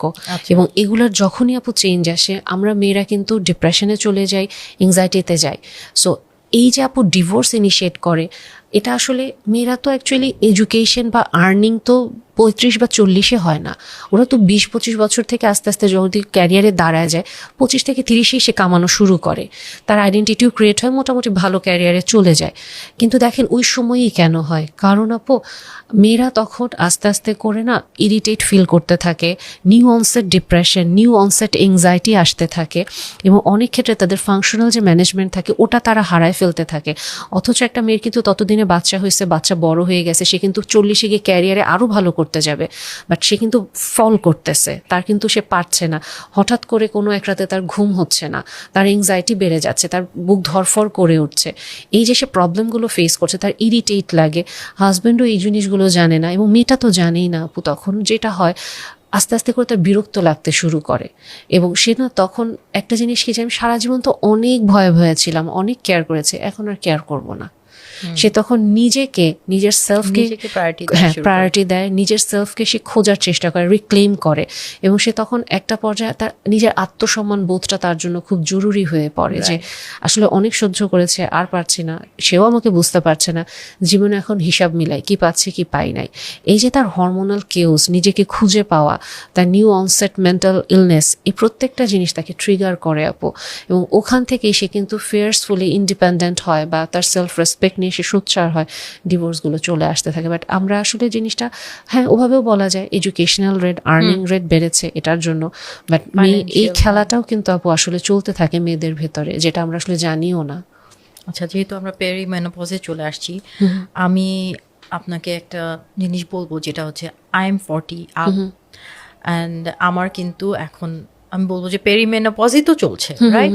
সো এই 40 আপ হয় যখন মেয়েদের মনের ভিতরে আসলে তখন কি কি চলতে থাকে আপু? ওই সময়টাতে সে আসলে একটা পর্যায়ে তখন বলা যায় নতুন একটা, মানে কিশোরীর মতো নতুন একটা সত্তা তার ভেতরে আসে, এবং 40 বয়সটা খুব সিগনিফিক্যান্ট আপু আমাদের জন্য। 40-এর পরবর্তী জীবনটাকে সে একটা নতুন লেন্সে দেখে। সে আসলে তখন আসলেই যেখানে রেসপেক্ট থাকে না সে নিজেকে উইথড্র করে, যেখানে সে আসলে আদর বা ভালোবাসাটা থাকে ওখানে সে বসার চেষ্টা করে, এবং অনেক কিছু সে বুঝতে পারে যে জীবনে এতদিন যেগুলোর পিছনে দৌড়ে এসেছি, হয়তো ওগুলোর পিছনে না দৌড়লেও চলতো, আমার হিসাবটা নতুন করে বসা শুরু করে। আর যেই জিনিসটা আপু খুব জরুরি ওই সময়টাতে একটা মেয়ের, ওভারঅল নিজেকে অন্য কেউ গুরুত্ব না দিলেও নিজেকে গুরুত্ব দেওয়াটা শেখা, আমি বলবো। মনের ভিতরে তো আপু নিজের আইডেন্টিটি তৈরির একটা আপ্রাণ চেষ্টা থাকে, নিজেকে খুঁজে পাওয়ার। সো ওই আইডেন্টিটিটা তৈরির জন্যই না আমি সবসময় বলি যে আপনি নিজেকে একটু জানেন তখন, এবং আপনার যে আন্ডারস্ট্যান্ডিংগুলো তখন আসতেছে, ডেফিনেটলি এটা প্রচণ্ড মূল্যবান, এবং প্রত্যেকটাকে আপনি অবশ্যই গুরুত্বর সাথে নেন। পাশাপাশি আপনি যখন আপনার নিজেকে জেনে আত্মবিশ্বাসের সাথে ওগুলো ইমপ্লিমেন্ট করবেন, আপনি দেখবেন যে আপু গ্র্যাজুয়ালি আপনি স্টেবল একটা লাইফের দিকে যাচ্ছে। দ্য সিমরা খান পডকাস্টের এই এপিসোডটা আপনারা দেখছেন পার্পল স্যানিটারি ন্যাপকিনের সৌজন্যে। পার্পল স্যানিটারি ন্যাপকিনের লিক লক টেকনোলজি এবং সুপিরিয়র কমফোর্টেবল ডিজাইন পিরিয়ডের দিনগুলোতে তোমাকে রাখবে স্বাচ্ছন্দ্যে, ঠিক যেমনটা তুমি চাও। Now back to the show. আপনাকে তাহলে এটাই জিজ্ঞেস করবো আমি আমার নিজের তরফ থেকে, যে আমি নিজেকে বুঝবো কিভাবে, কি করলে নিজেকে বোঝা যাবে? নিজেকে বোঝার এই জার্নিটা আপু, আমি যদি বলি ফার্স্টে আপনি যে জিনিসটা করতে পারেন, যে আপনি একটু দেখেন তো আপু আপনার স্ট্রেংথ কী কী। আমি দেখেন স্ট্রেংথ দিয়ে শুরু করেছি, সবাই কিন্তু আমি যদি জাস্ট বলি আপু আপনার উইকনেস কী, আপনি গড় করে মুখস্থের মতো বলতে থাকবেন যেগুলো এগুলা, বাট আপনার স্ট্রেংথ কী, আসলে আপনি কিসে ভালো, কোন জিনিসগুলোতে আসলে আপনি ভালো করতে পারেন খুঁজে বের করেন। এবং নিজেকে বোঝার জন্য যে জিনিসটা খুব জরুরি, সেলফ অ্যাকাউন্টেবিলিটি, যে আমি যখন কোনো কাজ করছি আমি সিনসিয়ারলি কেন করলাম, আমি কি মানুষকে দেখানোর জন্য করছি, মানুষের প্রশংসা পাওয়ার জন্য করছি, না নিজের জন্য করছি, আমি আসলে আমার নিজের ইমোশনকে কতটুকু লেবেল করতে পারি ভালোভাবে, যে আমি আসলে এখন কি ফিল করছি, আমি কি রেগে যাচ্ছি নাকি আমার অসম্ভব মন খারাপ হচ্ছে বা ফ্রাস্ট্রেটেড হচ্ছে, ইমোশনটাকে লেবেল করতে পারা। দ্বিতীয় যেই জিনিসটা, এই ইমোশনগুলো আমি আসলে কেন ফিল করছি, আসলে আমার থট প্রসেসের দিকে যাচ্ছি আমি এখন, আমি আসলে কি চিন্তা করি বা কি কাজ করি, নিজের এই জিনিসগুলো জায়গাগুলো খুঁজে বের করা। যখন আপনি দেখবেন আপু যে কোনো সিচুয়েশনে আপনার স্ট্রেংথ আপনি জানেন, আপনি এটা জানেন আপনার ইমোশনগুলো আসলে কিভাবে কাজ করছে, কোন ইমোশনটা কখন আসছে, কি চিন্তা আপনি করেন, এটার ফলে আপনি আসলে কি বিহেভটা করছেন এবং ওই বিহেভ কি আপনার জন্য হেল্পফুল নাকি আনহেল্পফুল হলে আপনি অল্টারনেটিভ বিহেভ নিয়ে আসার চেষ্টা করেন। গ্র্যাজুয়ালি না আপনি আপনার নিজেকে বোঝা শুরু করবেন যে আমি আসলে এই কাজটা কেন করছি, এটা আমার ট্রিগার পয়েন্ট বা এটা আমার জন্য মানে কাইন্ড অফ মানে এটা পথ, এটা ওই জিনিসটা আপনি ধরতে না পারবেন। এরকমও হতে পারে না যে আমি ধরেন সারাদিনে এই কয়েকটা জিনিস করলাম বা এই কয়েকটা কিছু এক্সারসাইজেস ওর মেবি মেন্টাল কিছু এক্সারসাইজ, আমি ওই এক্সারসাইজ বলছি না, আমি মেন্টাল কিছু এক্সারসাইজ দিয়ে আমি বুঝতে পারলাম যে আসলে আমি কি চাই। এই জিনিসটা অনেক মেয়েরাই বুঝে না যে আসলে একটা মেয়ে কি চায়। আপু এই এক্সারসাইজ যেটা আমি বলবো যে এটা আপু মাইন্ডফুলনেস, এটা আমি সব সময় বলি এবং এটার স্টার্ট একটা ছোট বয়স থেকে আমি শুরু করতে বলি, একটা টিনেজ মেয়ে থেকে হলেও শুরু করতে বলি, কারণ এই জিনিসটাই আসলে আপনাকে না কাইন্ড অফ হুক করবে যে আপনি অসম্ভব কেওসের ভিতরেও আপনি খুব ঠান্ডা মাথায় চিন্তা করতে পারবেন যে আসলে আমি কি চাই এবং কেন আমি ফিল করি। So mindful breathing, mindful observation, mindful listening, এই প্রত্যেকটা অসম্ভব জরুরি আপু এই ব্যায়ামগুলো মেন্টাল। অনেকেই বলে যে মন খারাপ, নামাজ পড়ো, নামাজ পড়লে মন ভালো হয়ে যাবে, এটা অ্যাগ্রি করেন? না, অ্যাজ এ মুসলিম বা as a believer with due respect আমি এটা এগ্রি করি না। কারণ মানে ইনফ্যাক্ট এটা আমি কেন এগ্রি করব, কারণ মন খারাপ শুধুমাত্র মানে আমি এটা বলার কারণে আমাকে যখন বলা হচ্ছে নামাজ পড়ো, ফার্স্ট অফ অল যদি আমার সিভিয়ার ডিপ্রেশন থাকে তার মানে মানে আমার জিনিসটা পুরোপুরি উড়িয়ে দেওয়া হলো যে এটা কোনো ব্যাপার না। বা অনেক সময় বলা হয় ইমান কম, তুমি নামাজ পড়ো। আমার ইমান কম আপনি কিভাবে জানেন? আমি কি আল্লাহর সাথে কাঁদি কিনা আপনি জানেন? আমি নামাজ পড়ি কিনা আপনি জানেন? আমি তো 5 ওয়াক্ত নামাজ পড়ি, তারপর আমার মন খারাপ থাকে। আমি আল্লাহর কাছে হাওমাও করে কাঁদতেছি, তারপর আমার মন খারাপ থাকে। সো নামাজ পড়লেই মন ভালো হয়ে যাবে এই জিনিসটা ঠিক না। ইনফ্যাক্ট যারা এটা বলে আমি ওনাদেরকে এই প্রশ্নটাই করি যে আমাদের নবীজি সাল্লাল্লাহু আলাইহি সাল্লাম তো জীবনেও এই কথাটা বলে নাই যে মন খারাপ নামাজ পড়, বরং উনি সুন্দর করে শুনতেন কেন মন খারাপ, কি হয়েছে, কি তোমাকে বদার করে। উনি কিন্তু অসম্ভব এক্সেলেন্ট ভালো একজন কাউন্সিলর ছিলেন। উনি পয়েন্টটা শুনতেন, ওই অনুযায়ী উনি যদি কোনো সলিউশন দিতেন বা কোনো দোয়া থাকলে দোয়া দিতেন। এবং ডিপ্রেশন, এংজাইটি আমাদের ইসলামিকলি আল্লাহ নিজে অ্যাকনলেজ করেছেন, নবীজি সাল্লাল্লাহু আলাইহি সাল্লাম নিজে অ্যাকনলেজ করেছেন। সো এইটার আসলে কোনো অপশন নাই যে আমরা বলতে পারবো যে ডিপ্রেশন বলে কিছু নাই, নামাজ পড়লে ঠিক হয়ে যাবে না। এক্সেলেন্ট। আচ্ছা, আমি জাস্ট একটা ছোট একটা টিপস নিব আপনার থেকে যে 40-র পর আমি কিভাবে বুঝবো যে আমার মেনোপজাল বা মেনোপজাল সিমটমস আসছে। কিছু সিমটমস বলতে পারবেন হ্যাঁ বডিরই? অবশ্যই আপু।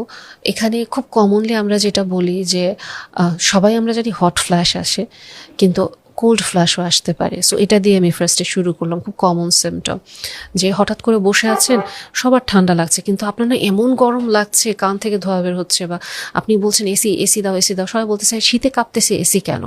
বাট এই হট ফ্ল্যাশ আসতে পারে। বাট এটার অপোজিটও আসতে পারে আপু, কোল্ড ফ্ল্যাশ আসতে পারে যে সবার খুব গরম, আপনার ঠান্ডা লাগছে। হঠাৎ করে আপু আপনার হাত পায়ের তালু জ্বালাপোড়া করতে পারে, কান থেকে গরম ধোয়া বের হতে পারে, মাথার তালু থেকেও গরম ধোয়া বের হয়ে আসতে পারে, ভুলে যাওয়ার প্রবণতা আপু চলে আসতে থাকবে, মেজাজ খিটখিট হতে থাকবে। কি কারণে হবে এটা আপনি জানেন না। অনেক ক্ষেত্রেই দেখবেন যে আপনার খুব ফ্যাটিক ফিল হতে থাকবে। এবং এই জিনিসটাই খুব ইন্টারেস্টিং আপু যে সব শরীরের সব জায়গার ভিতরে আপনার মেন্টাল চেঞ্জই সবার আগে আসে পেরিমেনোপজে। এবং ওই যে বললাম নিউ অনসেট এংজাইটি বা ডিপ্রেশন আপু এখান থেকে এটা শুরু হয়ে যায়। আমরা ভাবি যে হঠাৎ করে সারা জীবন এত ভালো ছিলাম, কেন এটা হচ্ছে, কোনো তো কারণ নাই, কোনো আমার এংজাইটির কারণ নাই, লাইফ এত সেটেল, কেন এগুলো হয়। এটা আপনার পেরিমেনোপজাল সাইন থেকে আসতে পারে। আরও যেটা আসতে পারে আপু অনেক সময় রিকারেন্ট বা খুব ফ্রিকোয়েন্ট ইউটিআই আপনার হতে পারে, কারণ হচ্ছে আপনার এস্ট্রোজেন কমে যাচ্ছে। ভ্যাজাইনাল ড্রাইনেস আসতে পারে বা ব্রেকেজ আসতে পারে। আপনার ইন্টিমেসি যেটা আপনি খুব লাইফে খুব এনজয় করতেন, ওটা হঠাৎ করে আগ্রহটা হারিয়ে যেতে পারে। আরও যেটা দেখা যায় অনেক সময় আপু আমাদের ইনসুলিন রেজিস্ট্যান্স হয়, যেটা প্রি ডায়াবেটিক কন্ডিশনে চলে যায়। হুট করে আপনি দেখবেন এত সুন্দর একটা হেলদি লাইফে আপনি ছিলেন, বাট আপনার কোলেস্ট্রল লেভেল বেড়ে গেল। আপনার যেটা হেলদি কোলেস্ট্রল, এইচডিএলটা কমে যাচ্ছে, এলডিএলটা হঠাৎ করে বেড়ে যাচ্ছে, আপনি নিজেও জানেন না। আপনি হঠাৎ করে আবিষ্কার করবেন যে আপনার মানে হার্টে হয়তো হঠাৎ করে পালপিটেশনটা খুব বেশি বেড়ে যাচ্ছে। আবার অনেক সময় সময় আপনি এটাও আবিষ্কার করবেন আপনার হাড় ক্ষয়ে যাচ্ছে, মানে হাড়ে ব্যথা, কোমর ব্যথা বা এই ভঙ্গুরতাগুলো চলে আসবে। আবার অনেক সময় যেটা দেখা যায় যে আমাদের ভিসেরাল ফ্যাট যেটা বলি, যে আস্তে আস্তে করে আপনি এত হেলদি লাইফে ছিলেন কিন্তু আপনার পেট মোটা হচ্ছে, কেন মোটা হচ্ছে আপনি জানেন না। এবং ইনফ্যাক্ট এটা এরকম থাকে আপু যে 13% হয়তো বা 8% হয়তো আপনার হচ্ছে ভিসেরাল ফ্যাটটা থাকে, সেটা কিনা 23 থেকে 30% বেড়ে যায় আসলে আমাদের এই পেরিমেনোপোজ থেকে মেনোপোজের জার্নিতে। সো ওভারঅল আপু এরকম মাল্টিপল চেঞ্জ আপনার বডিতে আসবে, কারণ আমাদের শরীরের বিভিন্ন জায়গায় এস্ট্রোজেন বা প্রোজেস্টেরনের রিসেপ্টর থাকে। সো চেঞ্জ আপু এরকম মানে খুব ভিজিবল এবং এগুলো আসে আপু। আচ্ছা, সেই সময় একটা মেয়ে যে পেরিমেনোপজ বা মেনোপজের দিকে আগাচ্ছে, সে কি করবে তার নিজেকে আরাম দেওয়ার জন্য? এখানে এগেইন আপু যে ফার্স্ট অফ অল আমাদের কি কি এভেলেবল মানে ইকুইপমেন্ট আছে যেটাতে হেল্প করতে পারি। যেহেতু আমাদের এখানে হরমোন রিপ্লেসমেন্ট থেরাপি আছে, কিন্তু ওয়ার্ল্ড ওয়াইডই এটা নিয়ে আমরা খুব বেশি মানে এটার জন্য ইউজ করা হয় না।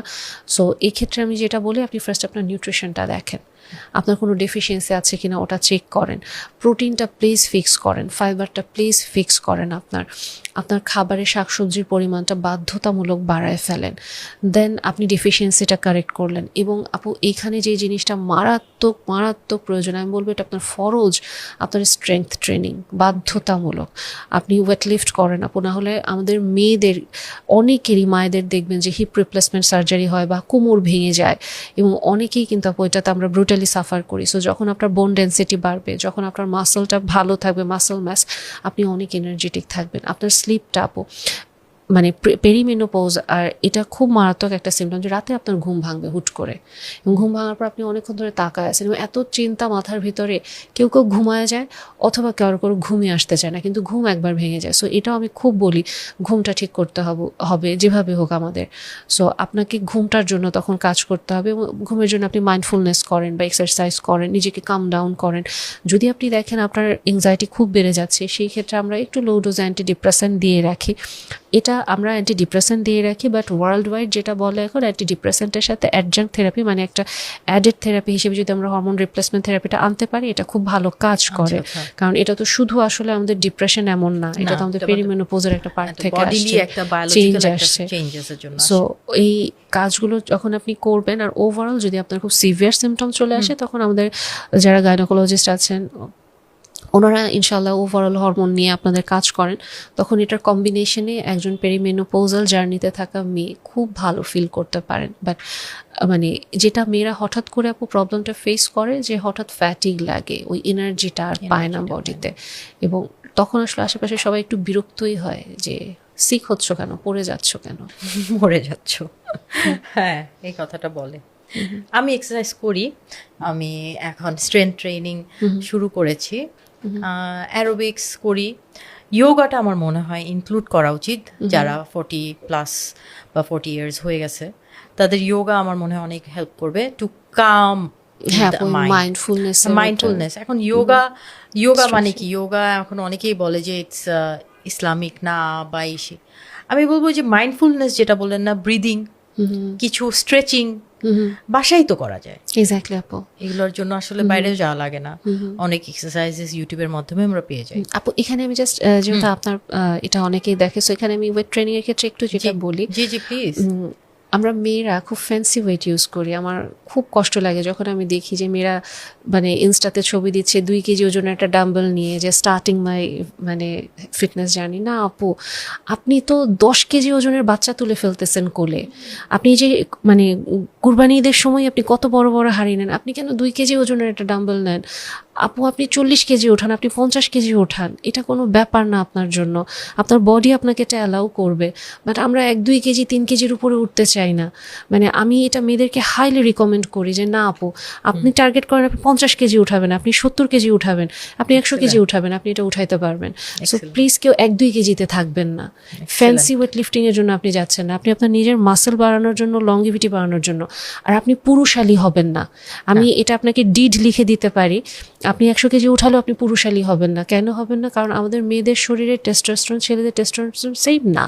সো টেস্টোস্টেরনের ডিফারেন্সের জন্যই আপনি যতই ওয়েট লিফট করেন, আপনি খুব সুন্দর টোনড একটা বডি পাবেন, যেটা অ্যাকচুয়ালি আমরা মেয়েরা ক্রেভ করি। মেয়েদেরকে বলা হয় যে এক্সারসাইজ করবা না, মাসেল হয়ে যাবে, ছেলেদের মতো হয়ে যাবা। তো এই জিনিসটা এক্স্যাক্টলি ভুল। এই Right. জায়গাটা আপু অনেক সুন্দর করে অ্যান্সার করেছেন। আসলে আমাদের এই প্রোগ্রামটার উদ্দেশ্যই এটা যে মেয়েদের যাতে হেল্প হয়, মেয়েরা যাতে বুঝতে পারে যে মেয়েদের আসলে কি হচ্ছে ভিতরে, আর ছেলেরাও যাতে বুঝতে পারে আমার যে মেয়েটা আছে বা বউটা আছে বা মা আছে তার ভিতরে আসলে কি চলতেছে। তো আমরা তো অনেক কিছুই ডিসকাস করলাম। আপনাকে লাস্ট যদি একটা জিনিস জিজ্ঞেস করি, যে আমাদের যারা অডিয়েন্স আছে তাদেরকে আপনি কয়েকটা ভালো থাকার মন্ত্র দিবেন। ভালো থাকার মন্ত্র, এটা আসলে খুব কঠিন ব্যাপার বর্তমান যুগে। সবার আগে আমি যেটা বলতে চাইবো যে আপনি আপনার লাইফস্টাইলটা অ্যাজ এ ফিমেল এটাকে ইমপ্রুভ করেন। এটা অলরেডি বলেছি, আপনি মাইন্ডফুলনেস রেগুলার বেসিসে প্র্যাকটিস করেন, আপনি ওয়েট ট্রেনিং করেন। আমাদের মেয়েদেরকে সবসময় শুধু বলা হয় ওজন কমানো না, আপনি এখন মাসেল বিল্ডিংয়ে ফোকাস করেন, বোন ডেন্সিটি বাড়ান, এটা আমি সবসময় বলবো। ঘুমটা বাধ্যতামূলক ঠিক করেন। আপনার নিউট্রিশনাল ডেফিসিয়েন্সি থাকলে প্লিজ ওগুলো দূর করে ফেলেন, কারণ এটা প্রত্যেকটা আমাদের মেন্টাল হেলথ ফিজিক্যাল হেলথের সাথে জড়িত। আর লাস্টলি যে জিনিসটা আমি বলবো, আমাদের মেয়েদের যেটা খুব টেন্ডেন্সি, আমরা সোশ্যাল মিডিয়া দ্বারা খুব প্রভাবিত হয়ে যাই, অনবরত যেটা শুনি। খুব ভালো হয় যদি সম্ভব হয় সোশ্যাল মিডিয়ার এই বাজে প্রভাবটা থেকে নিজেকে বাঁচাই, এবং আমি একটা হেলদি ফ্রেন্ড সার্কেল মেনটেন করি যারা আমাকে একটা পজিটিভ লাইফের দিকে নেবে। অনেক সময় আমরা আনহেলদি ফ্রেন্ড সার্কেলে থাকি, নিজেরাও বুঝতে পারি না। আপু থ্যাংক ইউ। আপনার জন্য একটা গিফট আছে পার্পল স্যানিটারি ন্যাপকিন এবং সিমরা খান পডকাস্ট থেকে।